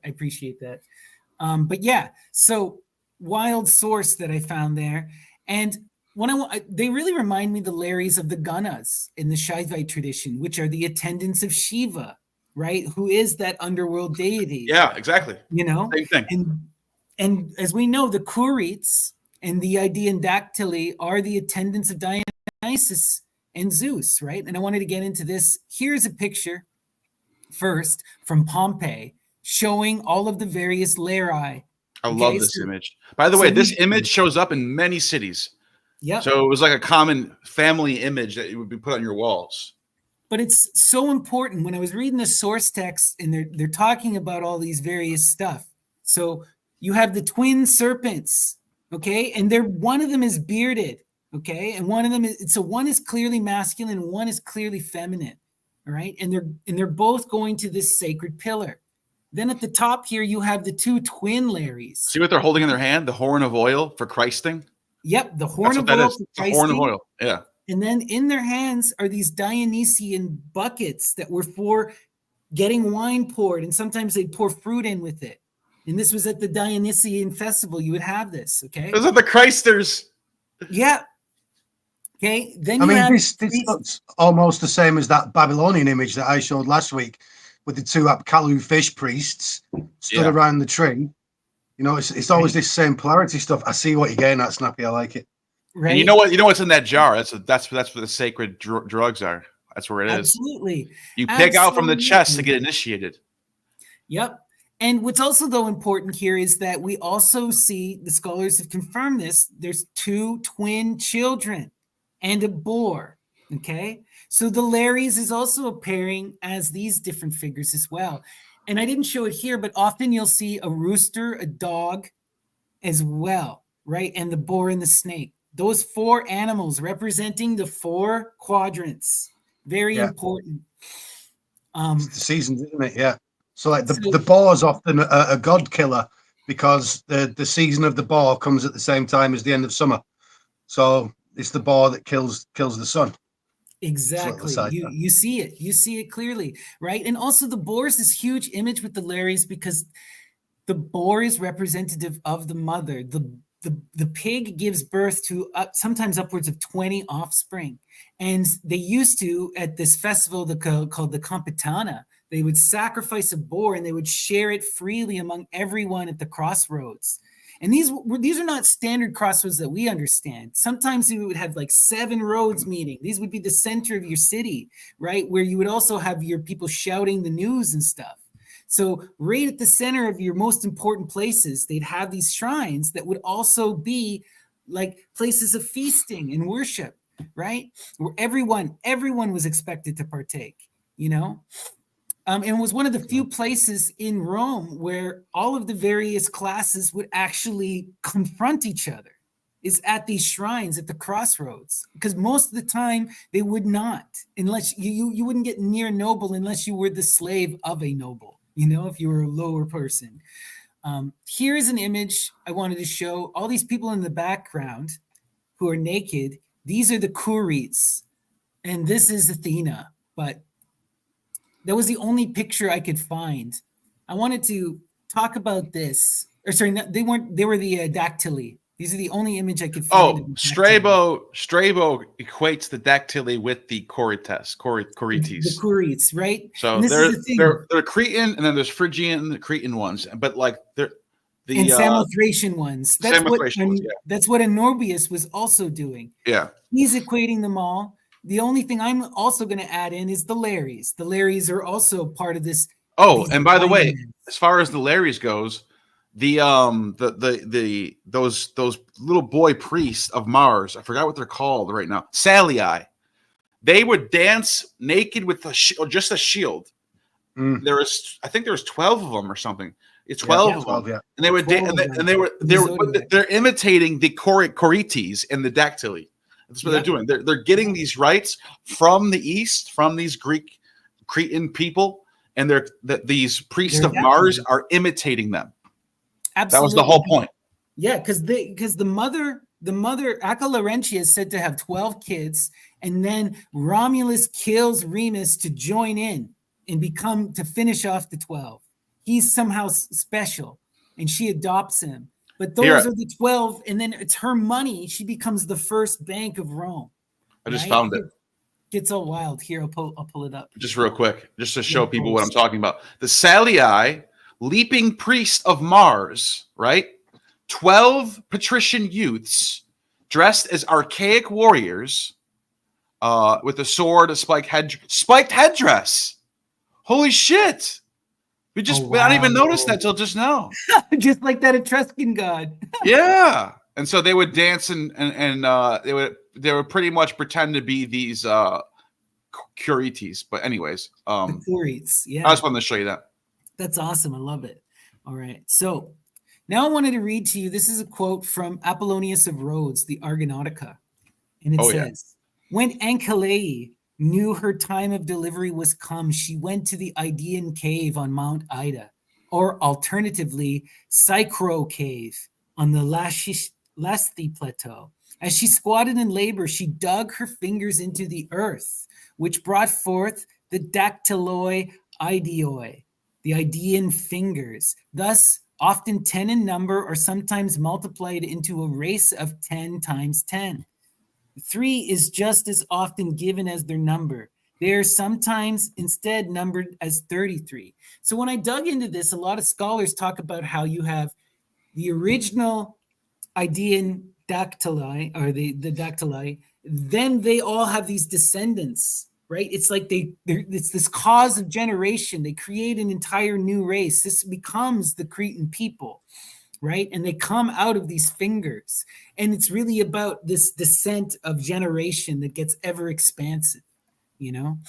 And I wanted to just connect, showing us this image of digging into the earth to give birth to these demons, basically, these daimones, right? And now I wanted to read for us, this is from Ovid's Fausti, talking about the Curites as well as the Lares again. So it says, the 1st of May saw an altar and small images set up in honor of the guardian Lares, that men from Curies had vowed them. But the passage of time destroyed many things. Long old age hurt even stone. The reason for giving them is this. Nickname was because they guard everything in safety under their gaze. They are guardian spirits like dragons, right? The Lares guard everything under their gaze. They also stand before us and they are in charge of the walls of the city, right? They're the children of the mother and they protect the walls of the city. And they are present and bring help. But a dog made of the same stone used to stand before their feet. What was the reason it was standing with the Lar? Each looks after the home. Each is also faithful to the master. Crossroads are dear to the god. Crossroads are dear to the dog. Both the Lar and the hounds of Diana drive away thieves. Lares keep watch at night. Dogs keep watch at night. I was searching for the two images of the twin gods fallen to ruin by the force of the years in passing. The city has 1,000 Lares and the guardian spirits, genius of the leader who handed them over, and the streets cultivate the three deities. So what's important here is that the dogs of Diana are also considered Lares, according to Ovid. And we know that the dogs of Diana, right, are these virgin priestesses. And we also know that they're related to Hecate. They are the daughters of Hecate. They're these virgins that Hecate saves, right? Just as we see in that Euripides play, Iphigenia at Troy, right? Where Artemis has Hecate intervene and take Iphigenia and transport her to the temple of Artemis, you know? And we even showed you in a previous episode where young girls who would die a violent death protecting something would often be turned into Hecate, you know, and become one of these dogs of Artemis. So wild connection here with all these demonic figures.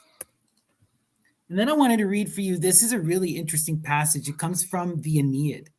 And this is when Aeneas first sees a Lary. But you got to remember is that Aeneas is not Roman. So when he sees this spirit, he doesn't know that it's a good, welcoming spirit. He's kind of caught off guard because he's a foreigner, right? From Troy. He had spoken these words when from the foot of the shrine, a huge slippery snake trailed 7 coils and 7 folds, peacefully circling the grave mound and gliding among the altars, his back dappled with blue markings and his scales ablaze with the sheen of gold. As in the clouds, the rainbow reveals 1,000 shifting colors in the sunlight. He has the entire color of the rainbow on him. Aeneas was shocked at the sight. At last, sliding with his long body between the bowls and polished cups, the serpent tasted the feast, and again, all harmless, crept away beneath the tomb, leaving the altars where he had fled.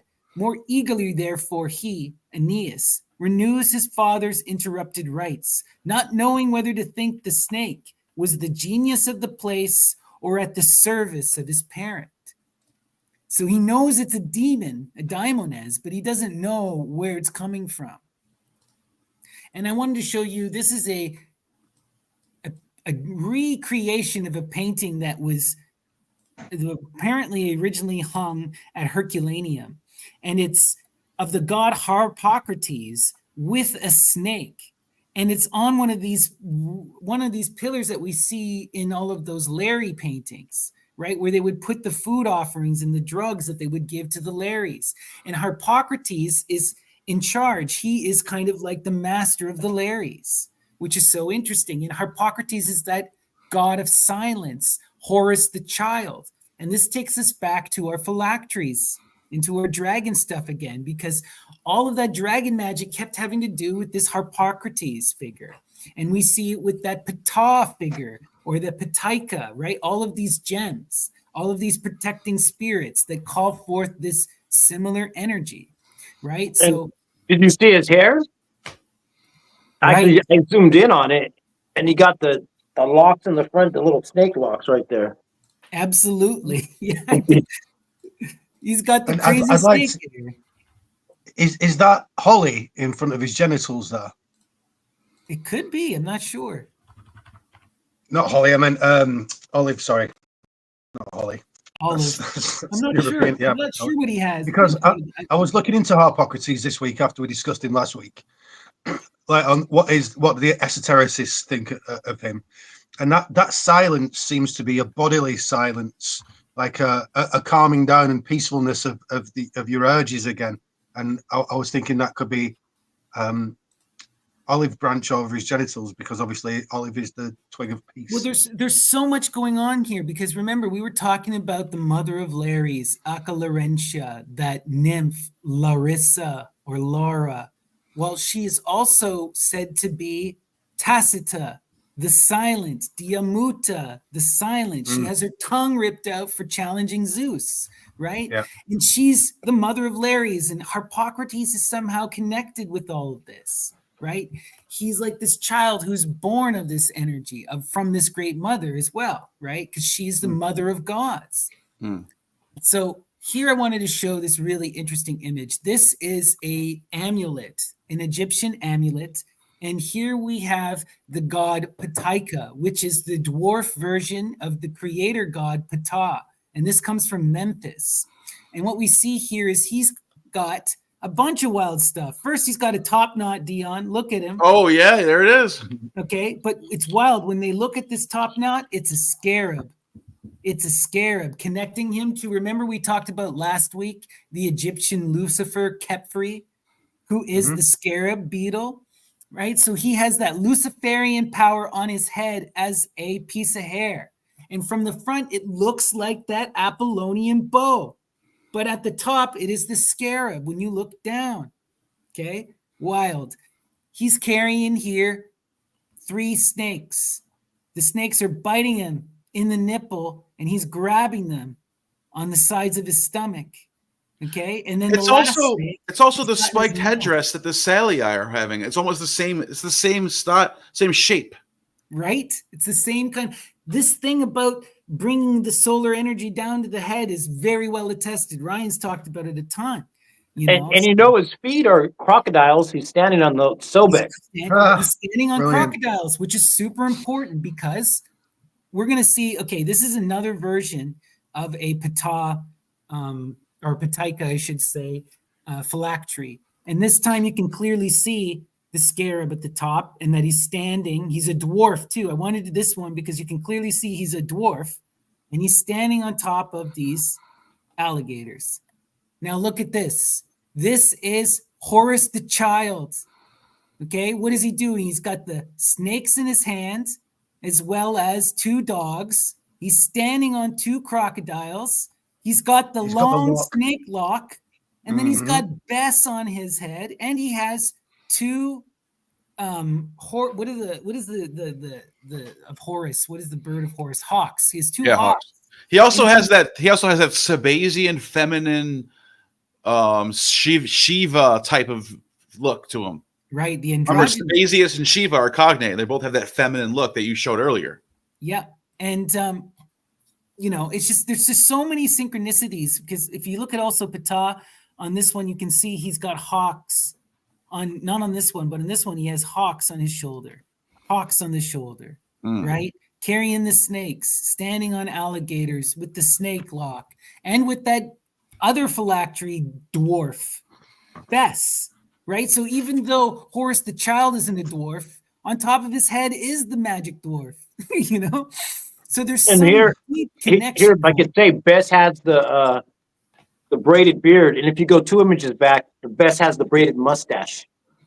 Yeah, that one right there. You can see the mustache. That's actually a snake. That's actually snake that he's biting. Oh, that he's biting. Yeah, I looked into it. And the snake is biting him. Oh, wow. Oh, yeah. Oh, it looks like the Fu Manchu. Right, but no, it's he's biting a snake. Love it. So wild. And then I wanted to. Are you guys? Sorry, just to interject. Are you guys familiar with the Telesphoros, more Roman dwarf deities that look almost exactly like? Is the Roman Harpocrates? But go ahead. Yeah, but it just. So I bumped into the Telesphoros from decoding some of Jung's mystical stuff. Carl Jung made these square obelisks, Yeah, and in the center is Telesphoros, and I was reading it. I'm like, this sounds like shamanic mushroom stuff. And sure enough, you look at the Telesphoros, and they just look like little dwarf mushroom guys, almost exactly. A little bit phallic, but mushrooms essentially. But And again, though, he's another one of these dwarf figures. No, and dwarves are always associated with mushrooms. Always. Well, I think it's because, as with the Scandinavian style stuff, that it's autonomic processes. It's a process taking care for you. So it'd be like, you know, certain subconscious systems, but also anything else outside of you that actually will affect a process for you. You know, you take enough mushrooms, they do the thinking for you, it seems, not the other way around. Right. But there's so much wildness going on here too, because the last image I wanted to show you is this image here. This is a composite deity, and this comes to us from Memphis and is said to be a combination of Ptah, Sokar, and Osiris, all in one form, connecting the god of the underworld, the god of presence, and the creator, all in one form. But all of these versions, Ptah, the craftsman who speaks creation, and then you have Sokar, who's the builder of the city, and then you have Osiris, the black man, the god of the underworld, who dies and is reborn, Bacchus. Yeah, that energy to bring it all back. So in fact, you've got the creation, maintenance, and that recycling. You've got the three Brahmic figures there, Brahma, Shiva, and Vishnu, or whichever way around it is. The three masculine triad, contained into one. Classic triad from all over the world. Well, we see in astrology as well, in cardinal, fixed, and mutable. It's these three forms that all matter takes at all times. Everything is always in a mode of creation, maintenance, or change, destruction. That's just everything that ever was, is that. Yep. This is why that Trinity is so important. And we see trinities of trinities of trinities and mirrors of mirrors constantly, right? Mm-hmm. In these twinnings, right? And the original thing would have been that great mother and the twins, the Larrys, right? To tie it all home, right? And that's what it all comes back to, is that image. And I keep thinking, since looking into this stuff, I keep seeing that image of Snow White and the seven dwarves, the seven dactyli, trying to wake up the dead virgin, to cause a new golden age, waiting for that love to come and revitalize, you know? It seems to me over and over again that it is basically Kundalini stuff over and over again. I'm not too sure why academics like to ignore it so much, perhaps because it's associated with woo, but it is there all over the place time and time again. And I look for other explanations, but I can't find any that satisfy. I think the Kundalini stuff is definitely there, but you know, I'm always of this idea that there are many, many levels to all of these myths, and there's clearly more going on. And but the Kundalini stuff, the overcoming of the baser self is clear. That's the entire alchemical tradition, and that's so much of the philosophy, which is why it blows my mind that a lot of academics don't want to talk about that. I think a big problem with it is that it's so undefinable in terms of scientific framing, right? Because you could do it on the symbology alone, though. The repeating motif of the serpents for the legs, or stood on crocodiles, or stood on a dragon. You know, that's repeated everywhere, and you know what it means. So there's the foundation of it. I do think it's the woo thing, personally. It is. That's what I mean. I was going to get it. It goes into all this wooiness, right? And the Kundalini is all of that kind of magical experience is so personal and so undefinable and ephemeral. So as soon as you're starting to get into that, people, you know, academics want concrete stuff. They want to separate everything into little boxes. Little boxes, right. Which define is like, everything. It's useful for science, but it's definitely not useful for what like you and I are doing, Ryan and Dion. It's probably the type of person that's interested in the academic side of things, isn't interested in that more woo side either. You're going to be a bit more left-brained, aren't you? Yeah. I like to have the balance between the both, but that's just me. Yeah, me too. But I strive for it. Before I finish my little presentation, turn it over to you, Neil. I wanted us to talk a little bit about Hephaestus, because there's a clear analog here. Because when I was looking into Ptah, right, and Ptaika is not even, okay, the Egyptians did not distinguish between Ptah and Ptaika. the Greeks did when they saw these little amulets. And this is a word that's coined by Herodotus, and it means the dwarf Ptah, right? It means the dwarf Ptah, because they just saw it as one and the same. So when I'm looking at this idea as God the craftsman who gives birth to everything, in the original Egyptian, right, he's that first voice of reason who creates the sun. He creates himself too, somehow. Right? Creates himself somehow through that sound, through that vibration, right? Out of that chaos.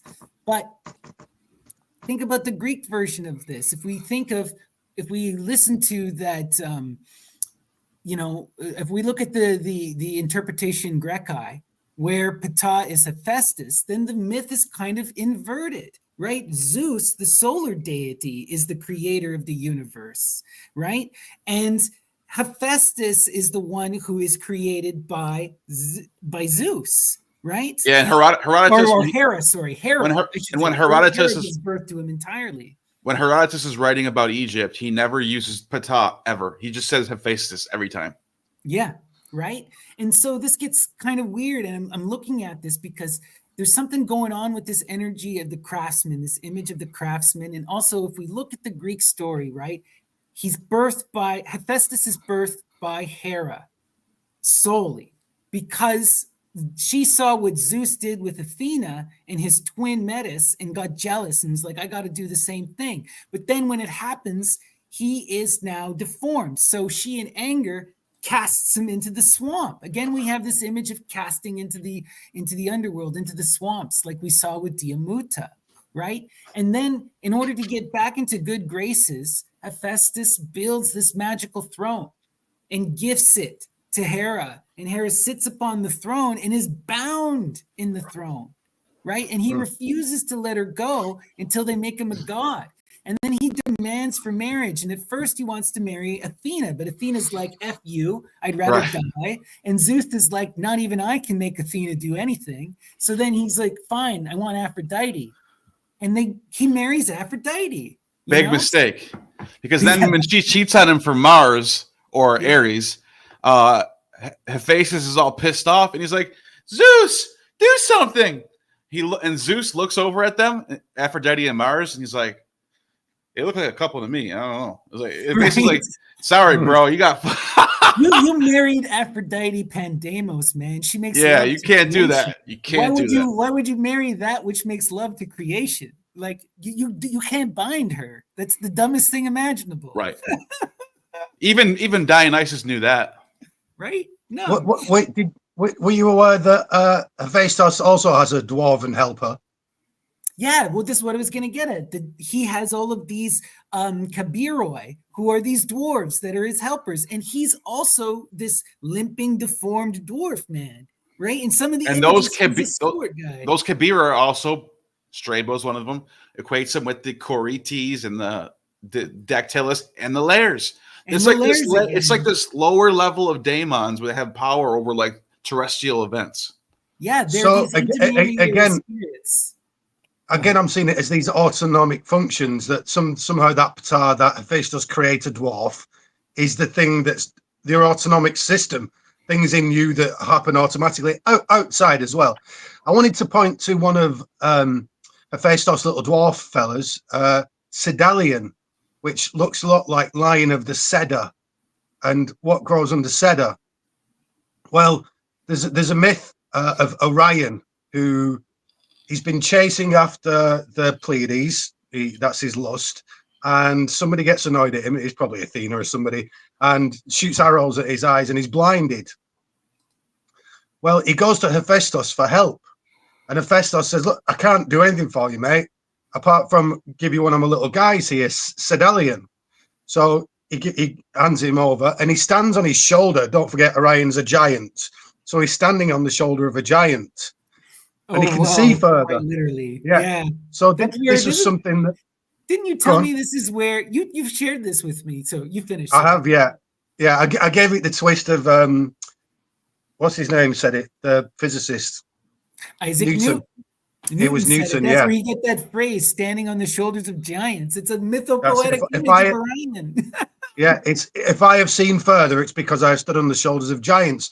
Well, that's talking about is Sedalion, who, when you look at him in the imagery, is clearly another mushroom god, just like those little chaps that Carl Jung favoured. And what grows under cedar, famously Amanita muscaria. So, just more links. I don't have any sources for you, but once these myths all start repeating themselves, you can pretty much tell what they're on about. Right. Yeah. But yeah, it's that wildness, right? These little spirits that are everywhere, that are connected to these mushrooms and connected to this dragon magic, and are these dragons, in a sense, these guardian spirits. And I feel like that's also what makes a dragon, is that you're possessed, or that you can use this demonic magic, right? And the muses, one of the, I didn't also say, is that the muses are connected to this, because the muses are also the children of the Great Mother. They also have this thing where they descend, right? They start with 3. You have the Titanic muses, and then you get the classical muses. Then you have the Boeotian muses, and you have the Apollonian muses. And then you have people even equate the muse with the genius. You have various Latin scholars who say the muse is the genius, and the genius is what? The Larry, the spirit of the home. They all have overlap with each other. It's spirits. It's the possessive spirits that inspire us to do things. Yep. It's our thoughts. Yep. It's our emotions. It's our feelings. That's what this is. It's your passions, isn't it? It's those things that activate you. It's charges of energy. Absolutely. That's what this is. Ancestral guardian spirits, right? That are the intermediaries, right? And as we know in this Greco-Roman tradition and in the Egyptian, everything is done through intermediaries. Every single thing. And they would have seen the cells, they would have seen the viruses, bacteria, all as these kind of spirits as well, Well, I think it's fair to say they are. With lack of better terminology or better understanding, you are possessed by a demon when it takes over you. If you have some bad thoughts that aren't really your own, maybe you've been brainwashed a little, you are possessed. It's a good way of putting it, really, with lack of better understanding. You could say it now and people wouldn't understand what you were on about. Right. But yeah, Dion, do you have any thoughts? And Gnostic, do you want to get your presentation up? Yeah, sure. I want to hear Gnostic. All right. And then we'll do Dion last. It sounds like a nice finale. I'm cool. Dion went. Dion went. Oh, that's right. What am I talking about? Duh. I was just getting his opinion. Oh, you were asking his first thought. That's what I meant. Yeah. All right. I got some stuff up. Before I bring up the slides that I brought, I wanted to touch on the Salii for a second real quick, or the Salians, because it's some interesting stuff that it talks about in this, just in this Wikipedia page that I was looking through. So I might have to do a video on this, because the name comes from Salius, which means to jump. They're leaping priests, right? But what I found interesting, it says down here, an origin among the Etruscans. So this is going back to the Bronze Age, right? Or the early Iron Age, late Bronze Age. Etruscans to a founding by Marius, the king of the Veii. The Salii are also given the origin and connection with Dardanus and the Samothracian Deities. So that's there we go. There we have that connection with the Corites. Yeah, and the Dactylus. There's something that's even more wild here. Came to Italy with Evander. Yeah, I was just going to read that. Okay, in the funeral games. Evander is a child of the mother of Lares, Laurentia again. Exactly. So this is what happens in the Aeneid. King Evander and Aeneas are entertained by the Salii during the feast, who are commemorating the fame and the feast of Hercules. That's how you know this is going back. Right. And it makes me think, great Hercules is also like the child Horus, wrestling the snakes. Yep. Right? Exactly. Oh my God, this is crazy. It's all coming together. So you got 12 of these, and they use song and dance as a part of religious ritual. They were state-sponsored, considered important for the maintenance of Roman social order. Their dances were also used to tell religious and historical histories. They didn't have a Bible. Well, they had their Sibylline oracles, but they told their stories through dances and songs and and Rhapsody, right? They would get out and perform their histories with these 12 Salii that were chosen. The Salii honored. Go ahead. I was just going to say that also, like the Sibylline oracles are not like a book that you just read, right? This was a divination tool that was in book form. Exactly. You know? So no one's just reading it. Yeah, it was used for prophecy and those things. The Salii honor the gods, Jupiter, Janus, and Mars. There's that triad once again, right? Yeah. So this dance was referred to the Tripidium. Horace describes the Salii performing this dance by stamping their feet 3 times. Their dance was associated with leaping and jumping. Seneca the Younger wrote that it was a popular dance that requires professional training to perform. Isn't that something? Right here, I wanted to read the leapfrogging thing too that we see. Poe talks about this, and also you see that with Dionysus and frogs. Yeah. This is the crazy part. I love Varro, by the way. You got to read Varro. He's like Cicero. Varro claimed that the Salian priests did not understand the meanings of the lyrics they sang. It was babble. What? They're speaking in tongues, dude. But it's even crazier than that. They contained older spellings of archaic words. That's Pelasgian. Yeah. The reason why I know this, you want to know why? Did you just insert that into the Wikipedia article without seeing it? No. I know this for a fact because the Samothracian mysteries did the same exact thing. They preserved older Pelasgian archaic words that were only spoke at the Samothracian mysteries as they would dance and sing like this. So what I'm looking. There's even like a direct connection here because in the myths, the story, right? Larissa is the daughter of Pelasgus. And kills him by pushing him into a barrel, and then she has to flee. And where does she flee to? Latium. It's even in the name that it means the place where she secreted herself to. And she hides in Latium, where she becomes this secretive prostitute, mother of Lares, mother of the twins, and founds Rome. Yeah. You know? The Samothracian, so yeah, you're right. The Samothracian mysteries had those 2 twin gods, like you were mentioning, right? Mm-hmm. Let me just pull back. I'm going to go off this for a second. I'm going to pull up something else real quick. I don't know if you noticed in that last text, they're wearing purple robes. Oh, really? I'm going to go back there in a second, so hold that thought. But I just want to show something because you mentioned how this is connected with the Samothracian mysteries, right? Absolutely is. Absolutely is. Varro talks about the 2 bronze. And look at the rites went back to pre-Greek Thracian Pelasgian inhabitants of Samothrace. And there was forbidden words to learn. It was forbidden to learn the names of these great gods. So you could see how this is related to, and there you go, Heracles, Jason, Cadmus, Orpheus, Dioscoria are the founders. Right. And there seems to be all this thing. Okay. One of the things that you see with this Larissa character is the name. They're constantly obscuring and never addressing her by a specific name, right?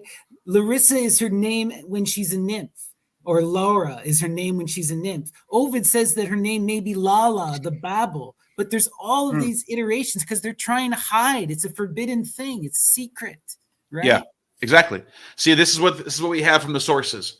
Initiates entered through a propylon from the east. They stood in the theater. Dionysus, they stood in the theater. Once you're in the theater, you're in the domain of Dionysus. And were asked what was the greatest sin they had committed. Okay. You see, this is a mystery, right? Where you have to go in and confess and be born again, right? They poured libations into the hall of the choral dancers. We just talked about the dancers. They entered the sanctuary at night, perhaps with torches, Lucifer. Dramatically enacted the search for harmonia. That's a question mark, I guess. Some people, there's a source about that. Reception of a purple fillet worn as a belt, talisman, a magnetic iron ring coated with gold. Then you have your communion meal with the drugs and the Eucharist.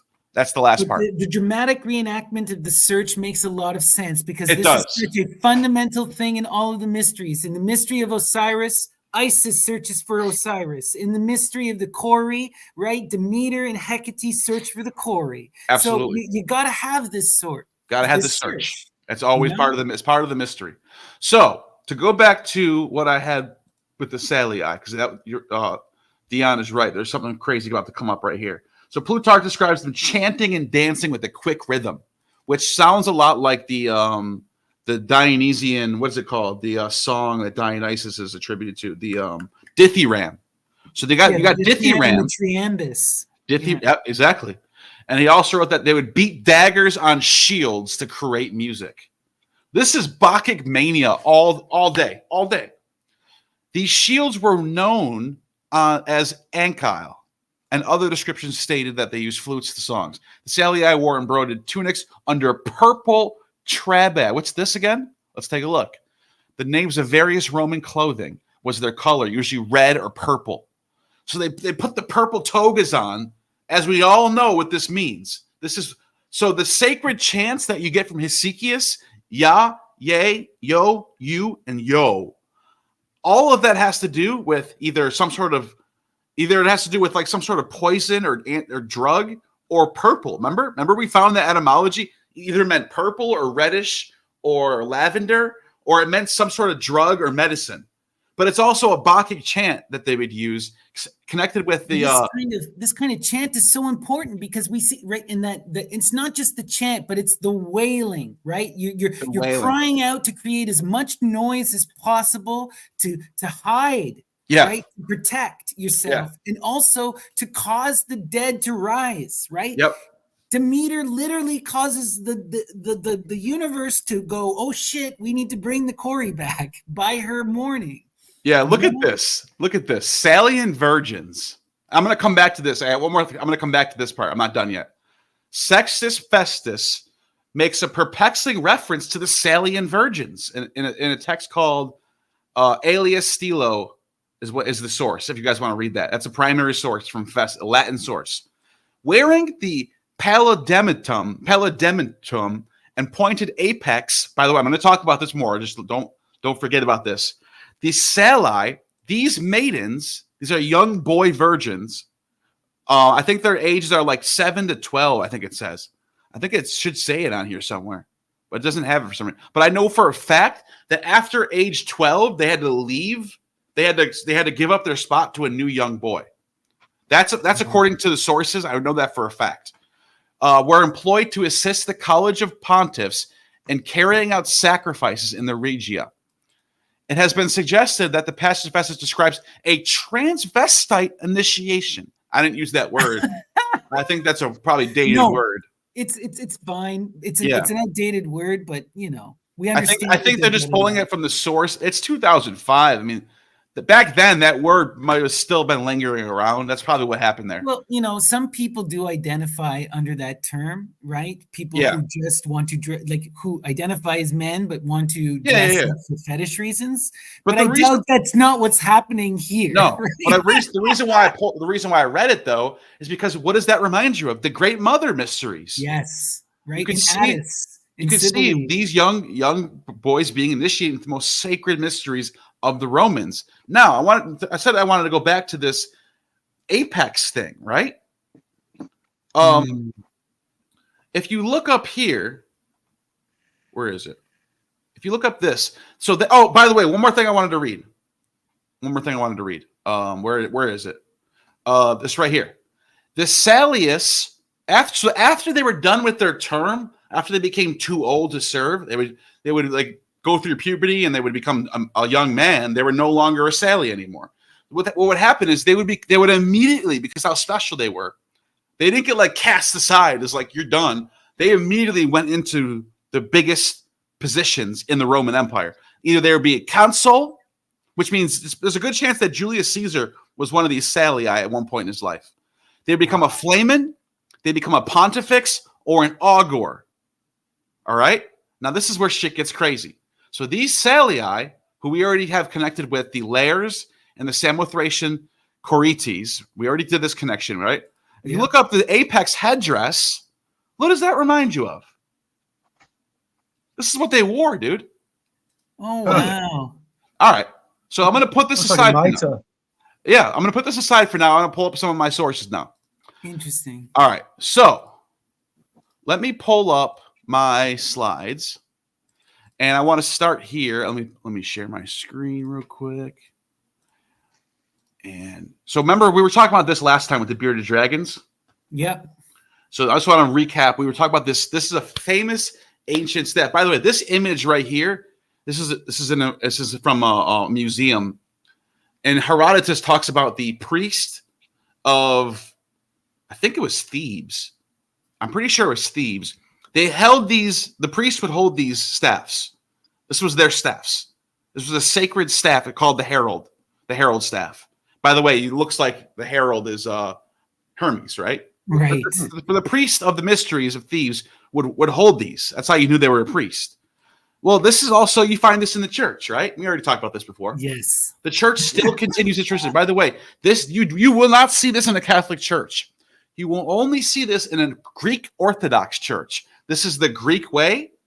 Christianity's playbook was to let local orders keep their orders, but Christianize them. So you could see a remnant of the old Greek pagan rites carrying on into the church, which is this staff. In the Latin West, this is a layers, an Etruscan layers, and look at his staff, right? Check this out.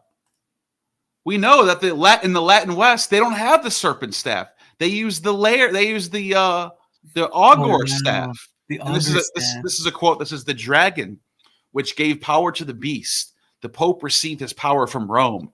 Here is a Catholic staff shaped in the same way as the augurs. The end of the circle is a dragon from the Catholic Church's relics. The dragon appeared to be sitting in a tree eating a fruit. And it's purple too. See, it's purple. Isn't that crazy? All right. So look at this is the augur staff. Also, the layers hold this. The layers and the augurs, who used to be Salii when they were young boys. They hold this staff. They do divination with it. It's very famous. It's a shepherd's crook. It's like the Egyptian shepherd's crook. You see, there's the Augustan family. That's Augustus holding the layers, holding the augur staff. There's a Roman augur, and it's on a coin, right? Yeah, and it's a dragon tongue. Where do you see that? I said it's a dragon, right? It is a dragon tongue. You're right. Yeah, absolutely. I see it as also as ergot going from wheat.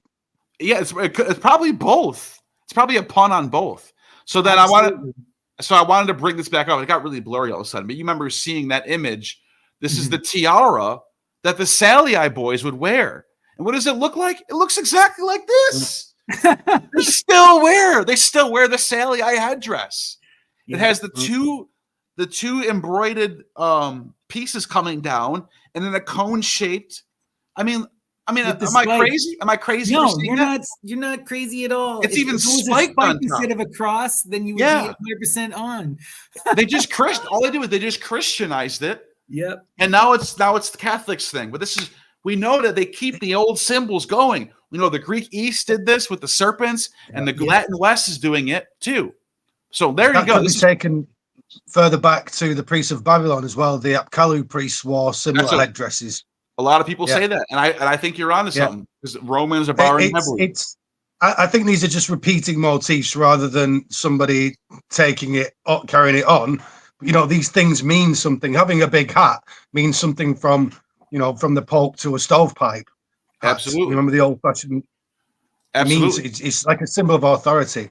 Those three crowns are heaven, earth, and purgatory, or wherever you want to. Yeah, and it's just awesome it's amazing that these young 7 to 12-year-old boys would be wearing these, and they would be performing the mystery and speaking archaic Pelasgian words. It's so crazy to think about this. We got to think about this from the performance perspective and the Dionysian perspective. All of this is magical costumes.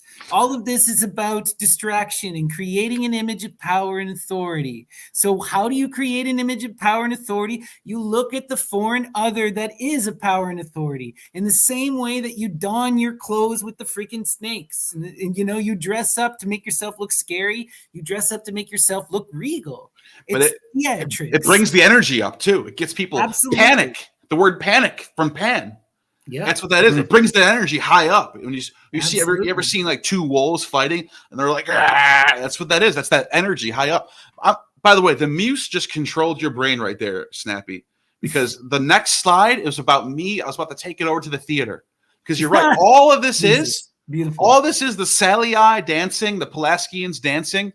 They're doing theater. Remember how I mentioned the Samothracian mysteries? They did the mysteries in the theater. I just talked about that. So this is an inscription in Latin, inscribed in a Roman theater. So it's on the wall of a Roman theater, and it says we don't even know who wrote it. It says, "On, you Bacchants, bearing sacred wands with Bacchic posturing." And then the next one over on a different side says, "Then, group by group, the gathering of girls beyond our ken, in concert striking up, sang Iwan, Iwo, Iwo, Iwium, up leaking in a brisk and Bacchic measure." So there's those old Pelasgian chants. Remember? The yo, the Iwa, the ya, all those Bacchic chants that they're performing in the theater. The mystery. All right. So this is from Plutarch. Plutarch's talking about these theater performances, and he says Pylades put on the divinity of the frenzied god himself when from Thebes he led the Bacchants to the Italian stage, a delight and a terror to men. So full by his dancing did he fill all the city with untempered fury of the demon. Daimonos is the word. Thebes knows, by the way, that's the Lairs. That's the Lairs. That's what it is. He's possessed by the Lairs or the Buse, however you want to siphon that out. And it says, Thebes knows but the God who was born of the fire. Love that. The God who was born of the fire. The heavenly one is this, whom we see brought into the world by these hands that can utter everything. Whoo! Spitting fire on this one. So this talking about the actors in the play are possessed by the god. That's how the performance becomes convincing. I love this first thing, right? Put on the divinity of the frenzied god himself. So it's even dressing up in the costume is part of the thing, right? And then you get yourself worked up into the frenzy, right? It's and wild. when we're dealing with the frenzy, again, we're back to those muses, to the fury, and to the mother of Lares, because the mother of Lares is mania. Accilarentia and mania are the same. See how it all comes up? It all comes full circle. Like you see it just all coming back. All right. Now, And then he says, if I can say real quick, Yeah. I remember we did an episode on City Dionysia. Yeah. It's when the Dionysian rituals turned into theater performances, a theater competition. That was how they would let it out. They would come together and have satires, tragedies, tragos, meaning goat songs. Tragedies are goat songs. The comedies, comedias, and all that. And that was their Dionysic release, was to watch it on stage. And they would crown the winner. Pindar was the champion for like 10 years in a row. And then in the late 5th century BCE, you had Sophocles and Euripides all duking it out against each other. Aeschylus, they all lived in the same time period. Sophocles and Euripides.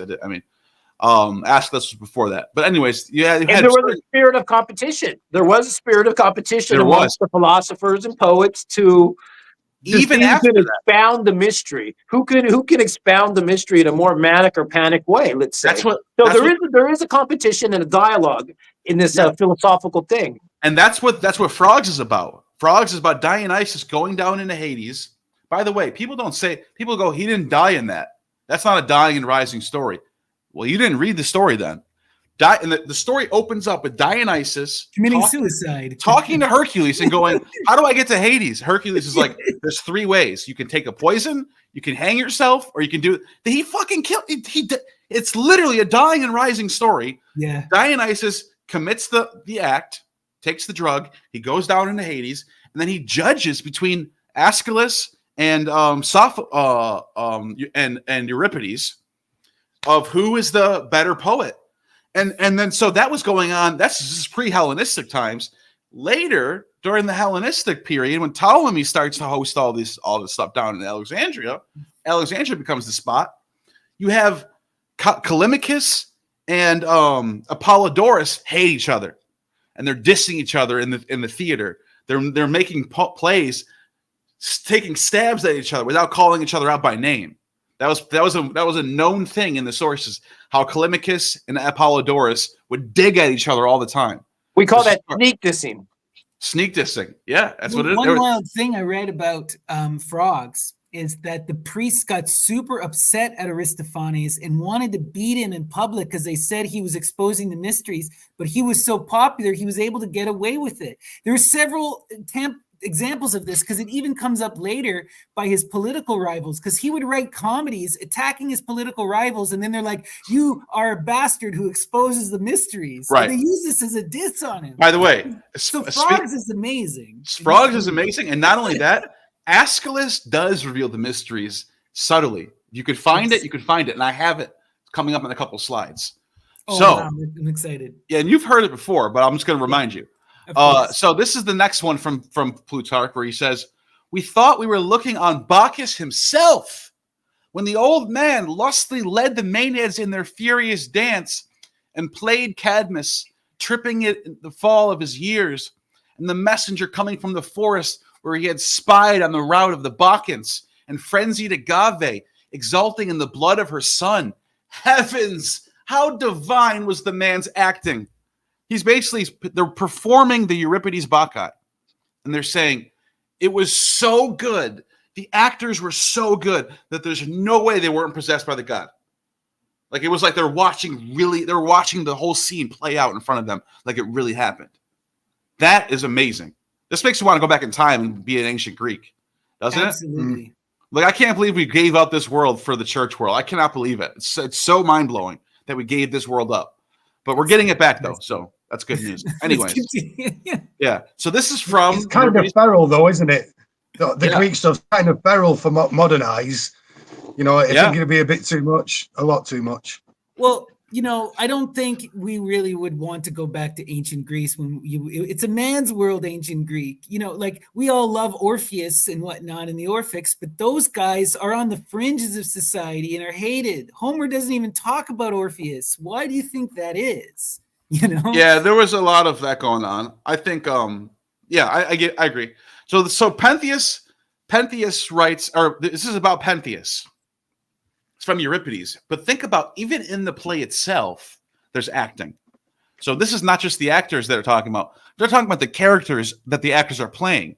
So it's like an infinite loophole going, what do you call it when you're going through something and then through something? And wormhole. A wormhole. And it says, how do I look then? Pentheus talking to Dionysus. Am I standing like Ino stands or Ague, my mother? He's dressing up as a woman. Dionysus says, in seeing you, I seem to be seeing them in person. But this lock of hair of yours, remember the lock of hair we're talking about? But this lock of hair of yours has come out of its place, not as I fitted it under the sash. She's wearing the hair like you guys mentioned earlier. Wow. This is what Pentheus is doing.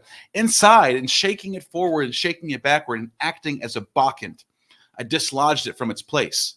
That's what Pentheus says. But I, Dionysus says, whose concern it is to attend to you, will put it back in position. You get it? He's the spirit that is helping you become the person you're trying to act as. That's Dionysus, the theater spirit. But hold your head straight.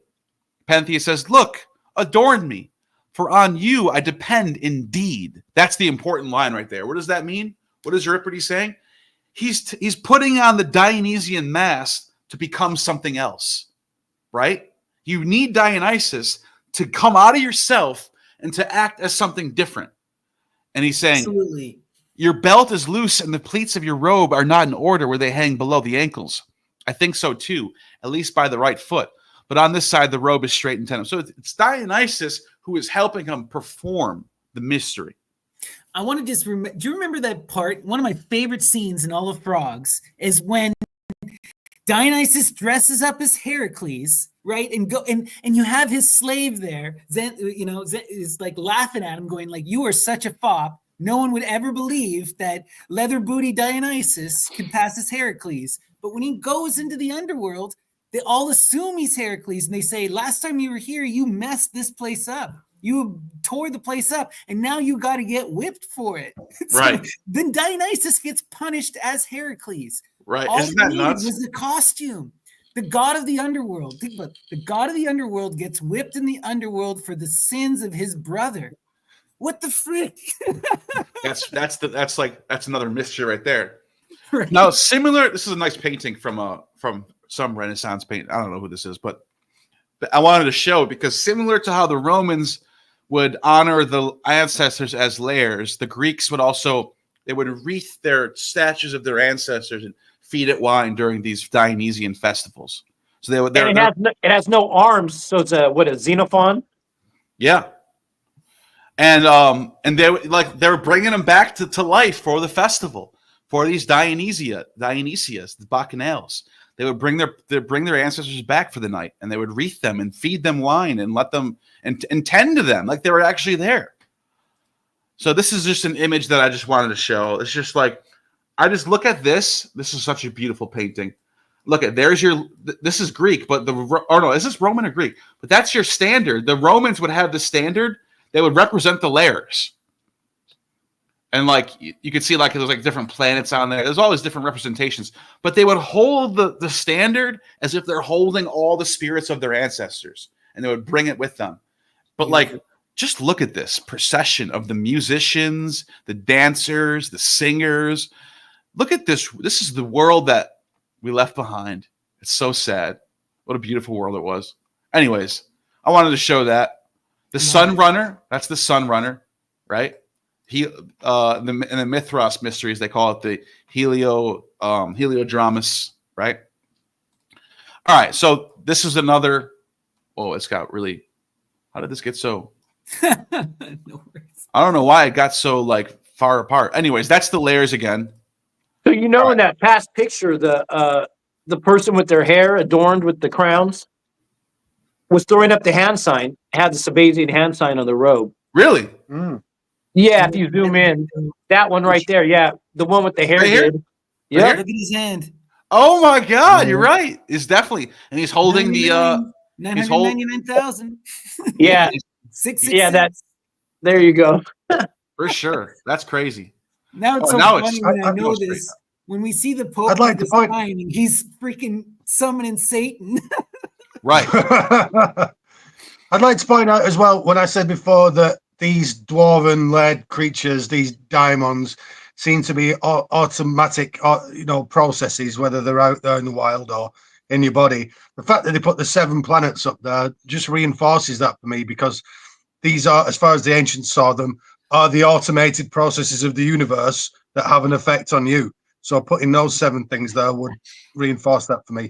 Yeah, I think that's a good observation for sure. Absolutely. That Now- which is above is the same as that which is below. Yep. Yeah. Now, so Plato in his apology, this is Socrates' words, right? Socrates was considered to be a Bacchus and a gadfly.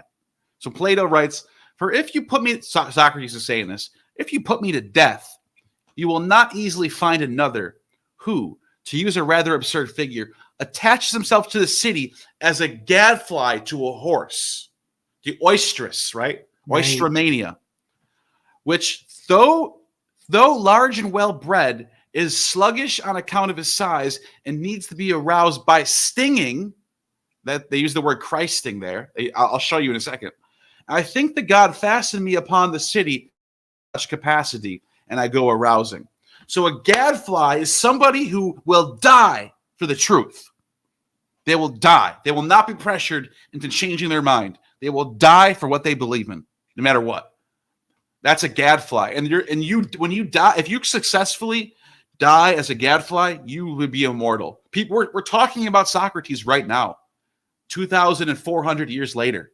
He's alive and well. He's more alive and well than people who died 10 years ago that are not being talked about. You know what I'm saying? Socrates is immortal. He was immortalized. Absolutely. Yeah, So- he became immortal. That's so true. He's absolutely a god. So, all right, this is a little blurry, but Damascus is writing about how, he talks about the dismemberment and reassembling of Dionysus and Osiris in his work called Life of Isidore. Then he goes on to say, and he's quoting from Plato, he says, "The last query will emerge, becomes in part of a question of what relation is becoming a particular god, Dionysus, Bacchus, and the notion of becoming like God in so far as possible, the accepted aim of Platonic philosophy, and clarifying the conceptual basis under Damascus' work, the Phaedo comedy, which also addresses the notion of becoming a Bacchus and the position of this process in the broader ascent through the scale of virtues. The philosophical history, by its nature as a biological text, considers the development of virtues and the possibilities of becoming a Bacchus and the godlikeness through the exemplification of these things. So Plato would say in the book Phaedo, he says, a philosopher is a Bacchus. A philosopher is someone who can become outside of their own self and see things as they are. So that's what a Bacchus, that's what they mean by that. So like the theater uses the term become a Bacchus, philosophers also have their own version of a Bacchus. And they both have to do with this gadfly thing. So here's the Prometheus bound. Aeschylus, remember I said he reveals the mysteries? Here's where he does it. Right here in Prometheus bound. He says, so you have, this is Prometheus is talking to Io. Io is this goddess who turns into a cow. Yeah. She comes back from being a From cow. the gadfly, right? And if you read Apollodorus, his Bibliotheca, he straight up says that Io is Isis. That Io is Isis. He says it. Beautiful. 300 BC. You can take that to the bank with you. Apollodorus says that Io is Isis. By the way, Ya is Osiris, Io is Isis. The two Bacchic chants. And then guess what Apollo is called? Yay. Remember I showed you guys that source where Plutarch mentions that the secret name of Apollo is Yaios. Yaios. So you have Yao is Dionysus, Io is Isis or Aphrodite or Io right here, and then you have Yayo, which is Apollo, which is that. Add one more that we talked about, Lala. Ovid reveals that's the secret name of the mother of Lares, Acalarentia. Lala. Lala. That's another chant. It's a la la la la la la. It's one of those tongue chants that you get. Right. So he says, I grew saying, I grew horns as you see me now. So Io becomes this is going to be very important from one of my slides coming up. Io becomes the cattle. Right? Why does she become a cattle? No one ever talks about this. But as Aeschylus reveals the mystery right here, I was pricked by the sharp sting of a gadfly. The word that I use for sting right here, Christ. Christes. That's Christ. That's Christ in the accusative form. So she's being stung, right? She's the one being stung. Yeah. So, and with maddened leaps, I rushed off to the stream of Kirknea, good to drink from, the spring of Lerna, and my footsteps were dogged by the earth-born Chthonian herdsman Argus. Intemperate in his fierceness, staring with many eyes, a swift death unexpectedly robbed him of life. But I harassed by the gadfly, oistros. Where is that word? Let's see, it's in here somewhere. Right there. Oistros. Oh no, right here. I'm sorry. Oistroplex. That's the word right there. As if by a divine scourge had been driven on from the land. And it's so basically what's going on here is Prometheus is the gadfly who's willing to die for the truth. The truth is that you can become God. That Zeus is not telling you everything. Yeah, Zeus is keeping you from your full potential. And I'm going to bring the light and you can become God. And so Io gets this gnosis and she is punished for this. She becomes a cow, but she is stung by the gadfly. Once you're stung by the gadfly, it is your duty to repeat the gnosis to everyone you know and spread the gnosis out to the world and help people become divine. That's what's happening here. Now it gets even crazier. You got to remember your true nature, right? Drink from the right waters. Right. You're a child of starry heaven. Exactly. You are divine. You are made to be divine. Prometheus made you. Mm-hmm. Now, and also in the Orphic mysteries, you are half Dionysian inside your spirit. Your spirit is Dionysus. You are Dionysus. Become Dionysus because you are Dionysus.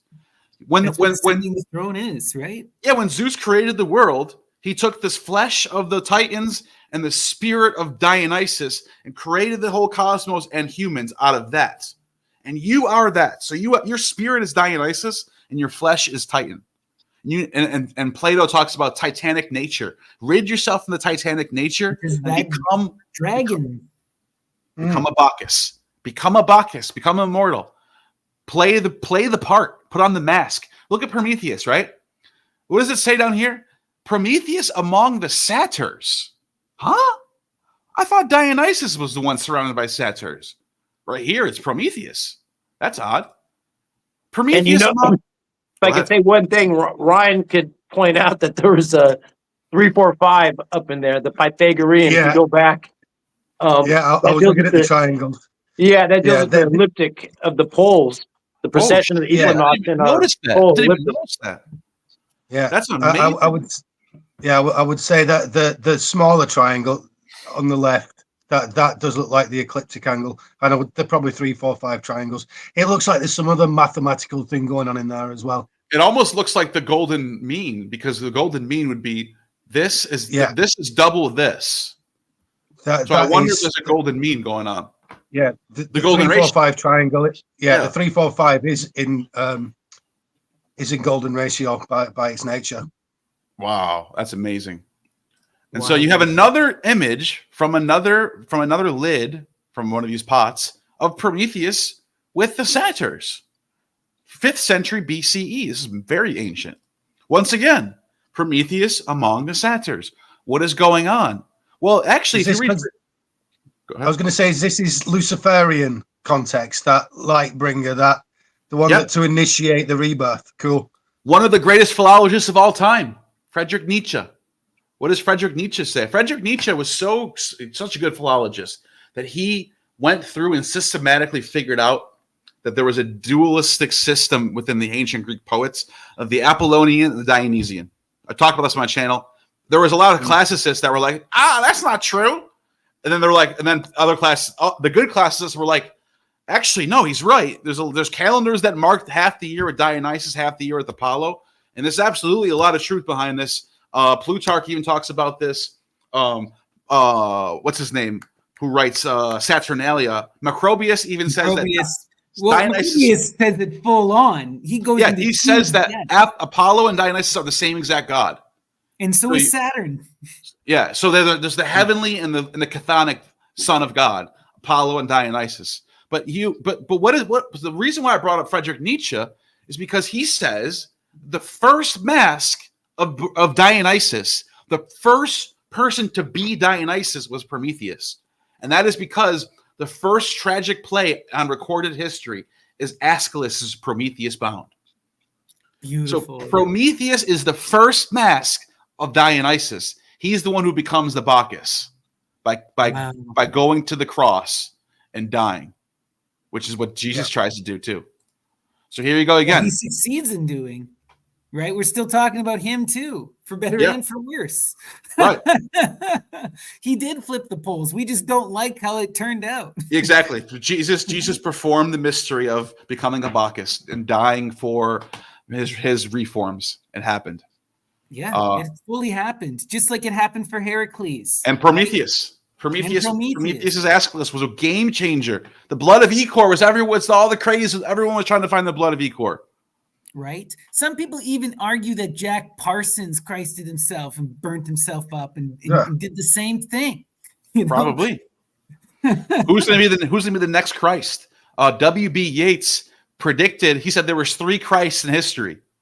He said the first Christ was Helen of Troy. The second Christ was Jesus of Nazareth. And the third Christ is going to come after the year 2000. He died in like 1940 or something. I don't know when 1901 or something. I would argue there's far more than 3. And that's what he said. I'm just repeating what he said. Yeah. Helen of Troy, I'll give him, and I'll give him Jesus. But I'd also throw in Medea in there too. Right? I would agree with that. By the way, but here's the thing: Medea. If you read Herodotus, Medea is Helen of Troy, and she's also Io. Yeah. Io, who's the one stung by the gadfly, is Io, and Herodotus equates Io with Medea and Helen of Troy as like this triform figure of the mother or something. It's a weird Just read Herodotus' book 1. Just read it. Oh, It's it gets weird. so wild too when you start to look into Achilles and stuff, because he's okay. There's this whole thing where Helen of Troy, or Helen never actually goes to Medea. Helen never goes to Troy. Okay, Stesichorus says this in his version of the play. It only survives in, I think, in some of the fragments of Ibycus. But what happens is she gets transmuted to Egypt. And who else gets transmuted to Egypt with her is Achilles, because they are out of time in Egypt. Because what it is they are two sides of the same coin. They're Right. the same figure. And this is why when they die, they get married in Elysium and reform. It's that Yeah. Virgo and Scorpio together, the ultimate killer with the ultimate savior, coming Wow. together to form that unity. And that is That's the that- mystery. That's that yin yang going on. That's crazy. And they So- give birth to the next generation, but they're out of time. There's this problem. They need to get back into sync with each other. You Yeah. know? That's crazy. And So you know, anyways- you also got Hermes on there as well at the Yeah. top left. At the top right here. Yeah. Yeah, He's the herald. He's the herald. He's got the staff that we were talking about. and he's touching. Where is he touching him at? He's Christ in him. It's Yeah. fine. Yeah. Right in his eyes. Look at that. All right. So So, all right, so there's a little bit more now. It's a little bit more now. Oh, this is another passage from. Oh, this is crazy.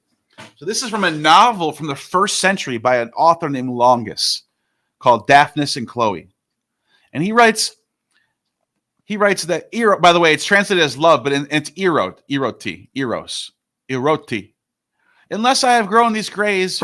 By the way, Eros is another spirit, is another Bacchic spirit sent by the Muse, sent by Aphrodite, actually, to be more accurate. But it's that spirit that takes you over. It makes you do something that you would normally not do, which is what love is, right? we also have there's two types of eros, because there's also the Orphic eros, which is that drives Phanes to literally rip himself apart. It's that necessity. It's that force. This might be that force right here. If you want to, if I can read this, he says, Yes. "You are consecrated to Eros, my children," and I'm just going to read it as Eros because that's how it should sound. And Eros is looking after you. They enjoyed this very much, as if they were listening to a story and not a fact. And as just what Eros is, a boy or a bird, and what power he has. Eros is a god, young, beautiful, and winged. This is why he enjoys youth, pursues beauty, and makes souls take wing. He makes souls take wing. Isn't that something? Eros has more power even than Zeus. Did you hear? Let me repeat that. Eros has more power even than Zeus. What? If you're a fan of Greek mythology, you should be going, your mind should be blown right now. Zeus is the all-powerful one. He's Zeus Hypsistos. He's the most high. He's the logos of the cosmos. He's in control of everything. He can send a lightning bolt and kill anyone whenever he wants. But you're telling me that Eros has more power than Zeus? He rules the elements, rules the stars, rules his fellow gods, more so even than you rule your goats and sheep. All the flowers are the work of Eros. All the trees are the creations, on his account rivers flow and winds blow. I have known even a bull. The bull is Yo, by the way. The cow, the bull, right? A cow and a bull are the same species, the same animal. Just one's a female, one's a male. I have even known a bull in love, and he bellowed as if stung by the gadfly. There's that word again, oistro. Stung by the gadfly. So there it is again. And a he-goat who fancied a she-goat and followed her everywhere. And of course, I once young myself and in love with Amaryllis. I forgot about food. All right, so Eros is this powerful god who has power over everything. And by the way, there's truth to this. This isn't just some random thing that this guy made up. If you read the actual the myths in the ancient myths in Homer and all these stories, what happens when the hero's in trouble? What happens when Odysseus is in trouble or when Jason is in trouble? Eros comes along with his bow and strikes one of these women, whether it's Medea or whether it's whatever her name is in the Odyssey, Ariadne, he strikes them, and then they come and they save the hero, and then Medea comes and saves Jason. Medea was stung by the Christing of Eros. She was hit by the arrow, by the toxin, by the Ya. See it? You see what I'm saying? I think you can take it more You can take it more metaphysical as well. The Eros, that power of attraction, is the fundamental of physics. Everything in the universe happens by being attracted or repelled. It's like magnetism. I'm glad you reminded me of that, because in one of Hesiod's, Hesiod has multiple accounts of how his theogony is like changes up. He has like two different theogonies. In one of the accounts, he says, out of chaos sprung Eros and Nyx. Eros, so Nyx is night, but Eros is not day. Don't you think if you're going to do a duel, out of chaos becomes day and night? He doesn't say that.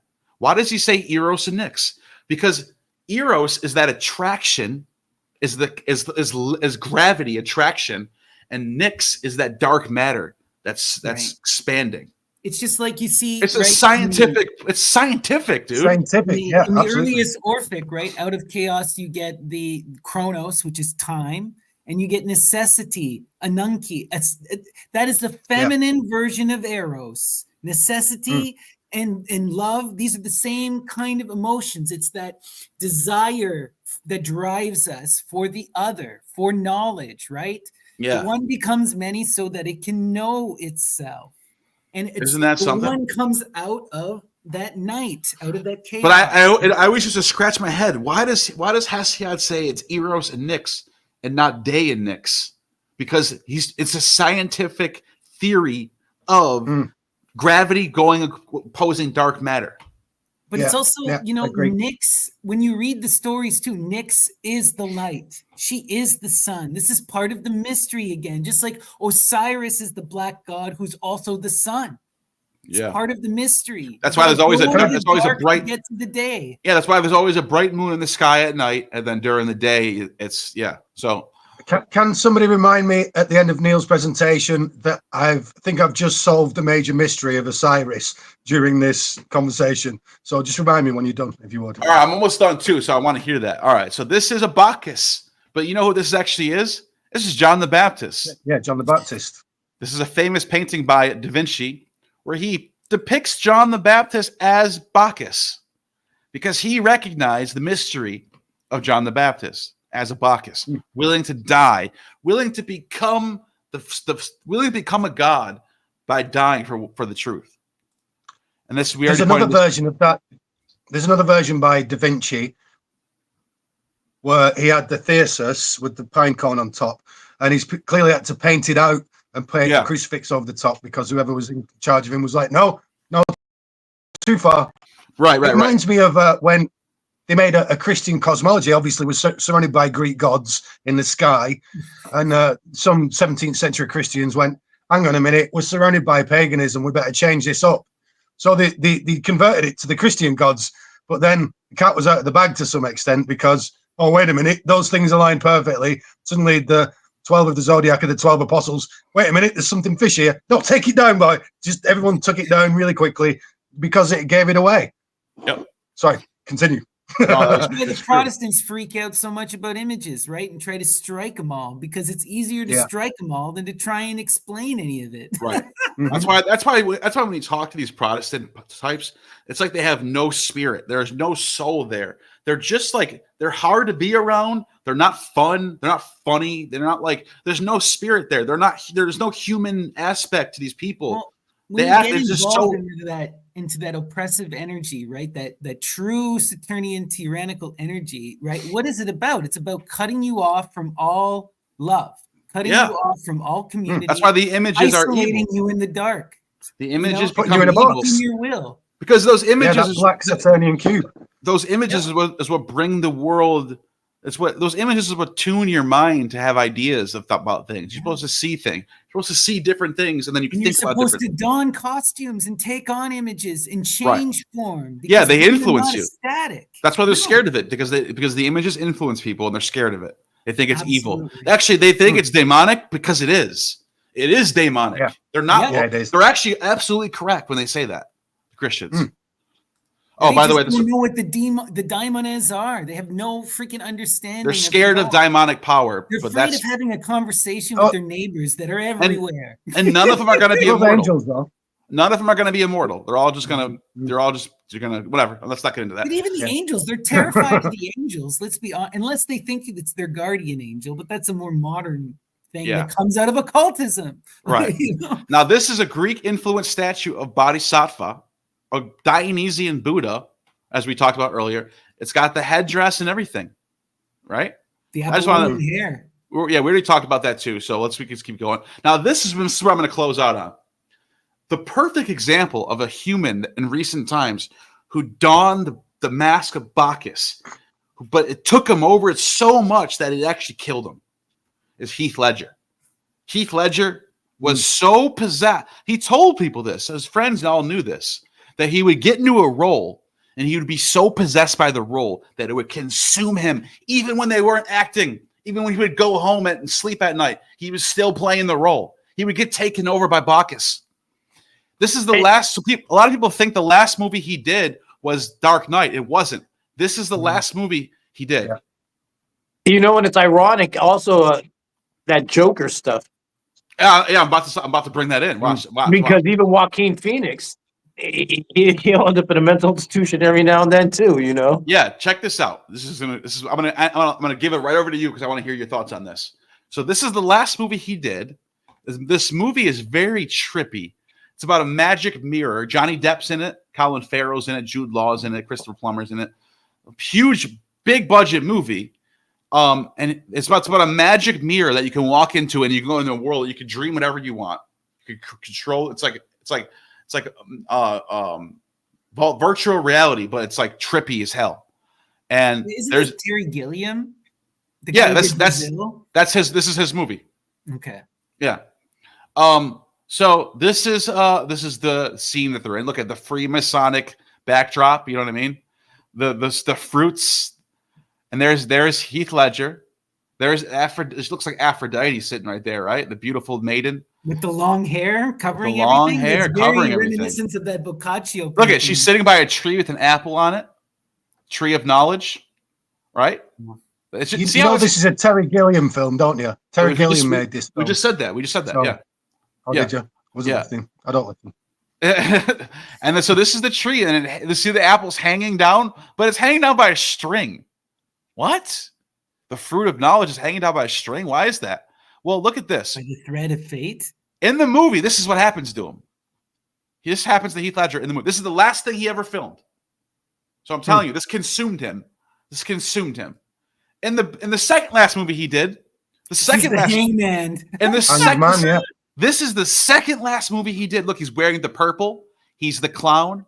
He's upside down. What does that remind you of? The tarot. Oh my God. Going on So that fool's journey. people can be consumed by a role that it can take you over, and you can literally die from it. That's what happened to Heath Ledger. That's how powerful this energy is from the body. You know, some of his occult fascination actually started in an earlier movie called The Sin Eater, but then it was released under another name called The Order, and it deals with the esoteric Catholic. Yeah, in Italy, where he could remove your sins using salt and bread. But the And point, demons. the last thing I want to say to tie it up is that to become a Bacchus is to become stung by the gadfly and to die for something that you're willing to die for, that you're going to be persecuted for, but if you can stay with it, you will be immortal. Like it. Wild. Amazing presentation, Neil. So, Ryan, you wanted to talk to us about Osiris. What was your grand revelation? It's quite cool, this, actually. It involved a calculator. I'm very sorry, everybody.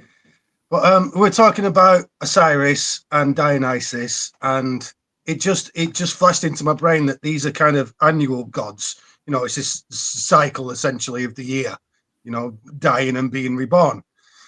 And then Neil commented that Dionysus was cut up into pieces.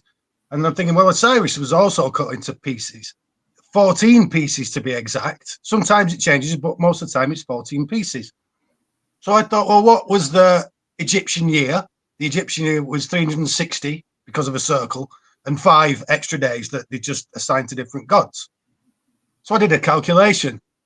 What is 360 times 14? 50/40, Plato's favorite number that you can find in laws, that it was said the perfect city will contain 5,040 households. Yeah. What else is special about that number? It's one of these deep harmonic numbers that's to do with precession, but also, check this, Dion, set 1 times 2 times 3 times 4 times 5 times 6 times 7, that's called 7 factorial, equals 50/40. And now I'm thinking about it, is probably one of the major reasons why 7 is so cherished. So there you go. Major thing, as far as I can see, done now with a calculator. That's pretty nuts. That is so wild. Interesting. All right, guys, we should wind it down. We've been almost going for 3 hours here. Do you guys, each of you have a chance to go, want to give a kind of final rundown on your thoughts on the dragon tongue in today's kind of episode and what we discussed? We'll start with you, Dion. Can I go first quickly? Do you mind if I go first? Yeah. So if we remember last week, we looked at the actual characters with the circles and the lines joining up, and I said I might have an inroad as to what they are. And I said in previous things I've looked at, it's counting. They want you to do kind of gematria on it and isopsephy. Well, I did count those in that little phylactery that you had. Unfortunately, some of it's damaged, so I couldn't quite tell if I was counting correctly.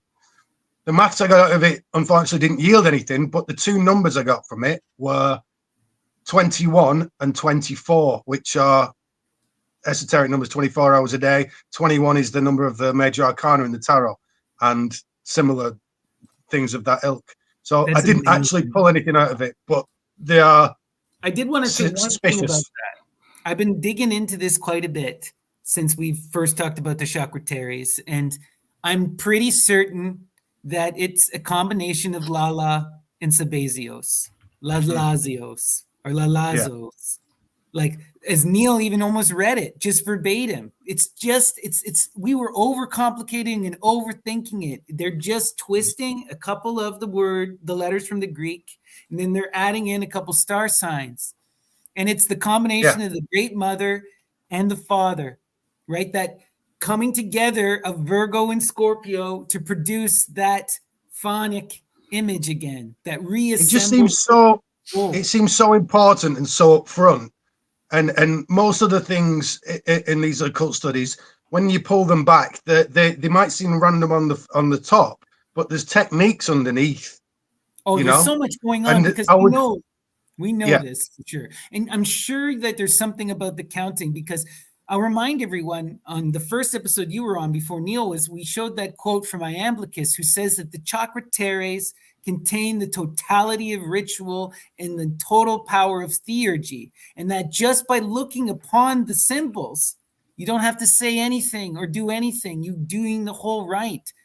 How is that possible? There's something that's going on with the mental mind that can read these symbols, that reenacts the theurgic ritual in the mind. And there are many levels to unpack for sure. There's certainly a masculine feminine thing going on there with the circles and the lines. Absolutely. And then, as you said, it seems like Greek words, not quite, with a bit of Hebrew in there sometimes. I've seen a few shins, the letter SH. And a few hieroglyphics, but mostly Greek and Latin. Yeah, and then like star signs, you know, Pleiades or whatever, just fudged in there. There's surely something behind it. Like I told, when I'd first studied all this stuff years back, I came to the same conclusion you did, that it's a jumble really, but there's just something making me reserve slightly, because usually when you study these things for long enough, something does pop out. So I agree, but with a reservation. It's a form of sigilization. You're taking a word, you're taking a phrase, and you're occulting it through the magical rite. And there's something about that occultation and drawing the sigil, because half the time these don't repeat. What's interesting about the one that we are focused on in that phylactery is it repeats. But most of the time, you do not see these, even if you see the same sigils, they're never in the same pattern because people are there's no real playing syntax. around. And when I was looking at Dr. Skinner has a whole PhD thesis on this, and Skinner's amazing occultist, and he goes into it, and they're looking at all of the most common symbols, and he's like, it's very clear, like they're just kind of like what we do in sigil magic. You take the letter A, you turn it on its side, you draw a little squiggly, and you make it look unique. Now it's this otherized image, but it's still the letter A, right? Yeah. But yeah, it's complicated and wild. All right, but okay, let's go back. What do you want to say, Dion, about your presentation? Any final words on the hair? What do we need to know about this magic hair? It's your sixth sense. In some cases, you know, it's an antenna. But more, I'd like to get back to the dragon's tongue and just leave you with this. Not what the dragon's tongue was in ancient times, but what it would mean for you in your life, how you could actually use it. What benefit can you get out of this? Well, that would be you harnessing the power of your words, that they would take effect in your reality and change your reality.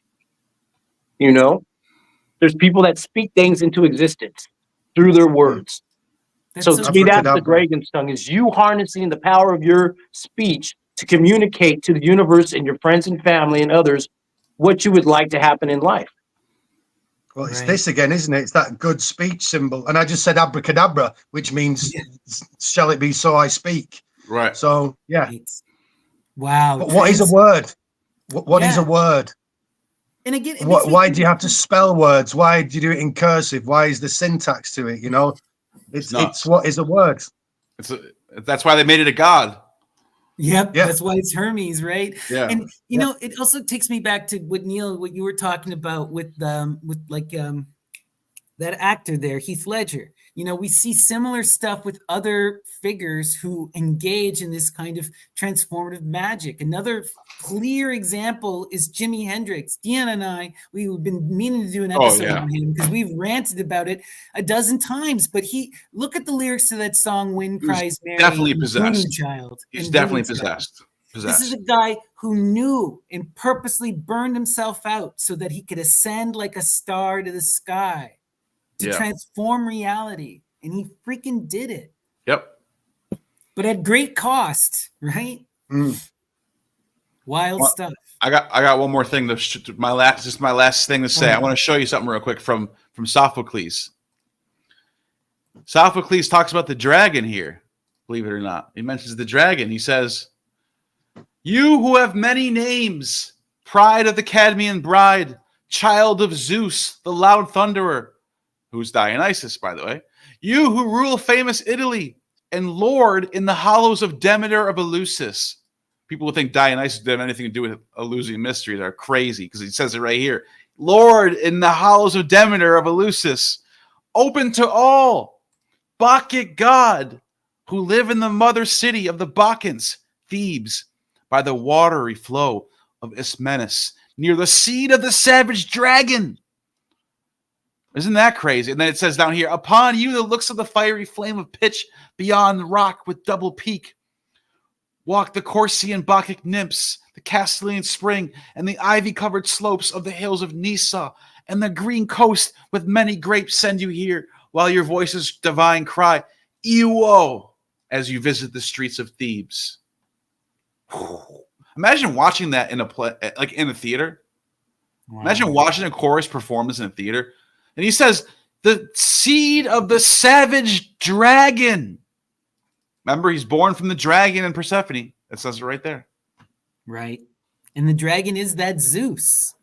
You know, it's that ruler. And again, right, the most glorious is also the greatest evil. And this is part of the great mystery too. We have to slay the tyrant, right? Part of the thing is that Zeus will turn tyrannical and that he must be brought down by his children, by Athena. This is why he consumes Metis in the first place. He never sets out to create a divine child.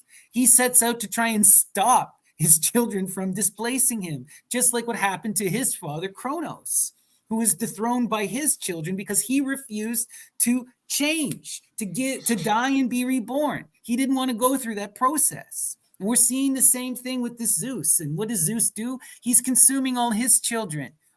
It's that Christian God. It's that Abrahamic monotheism, that scientific monism that reduces everything to one and wipes out the image again.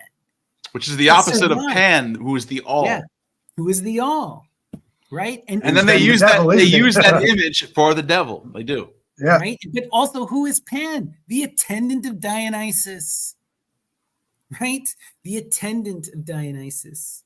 That's amazing. All right, guys. Well said. I got to go. Yeah, I think we should end it. So peace and love, everyone. And thank you guys for joining us. We will be back next week, right, with another episode of Dragon Tongue where we'll be going east. And hopefully we'll see Ryan and Gnostic then. All right, everyone. Yeah. Take care. We're out. Be good. Oh, don't.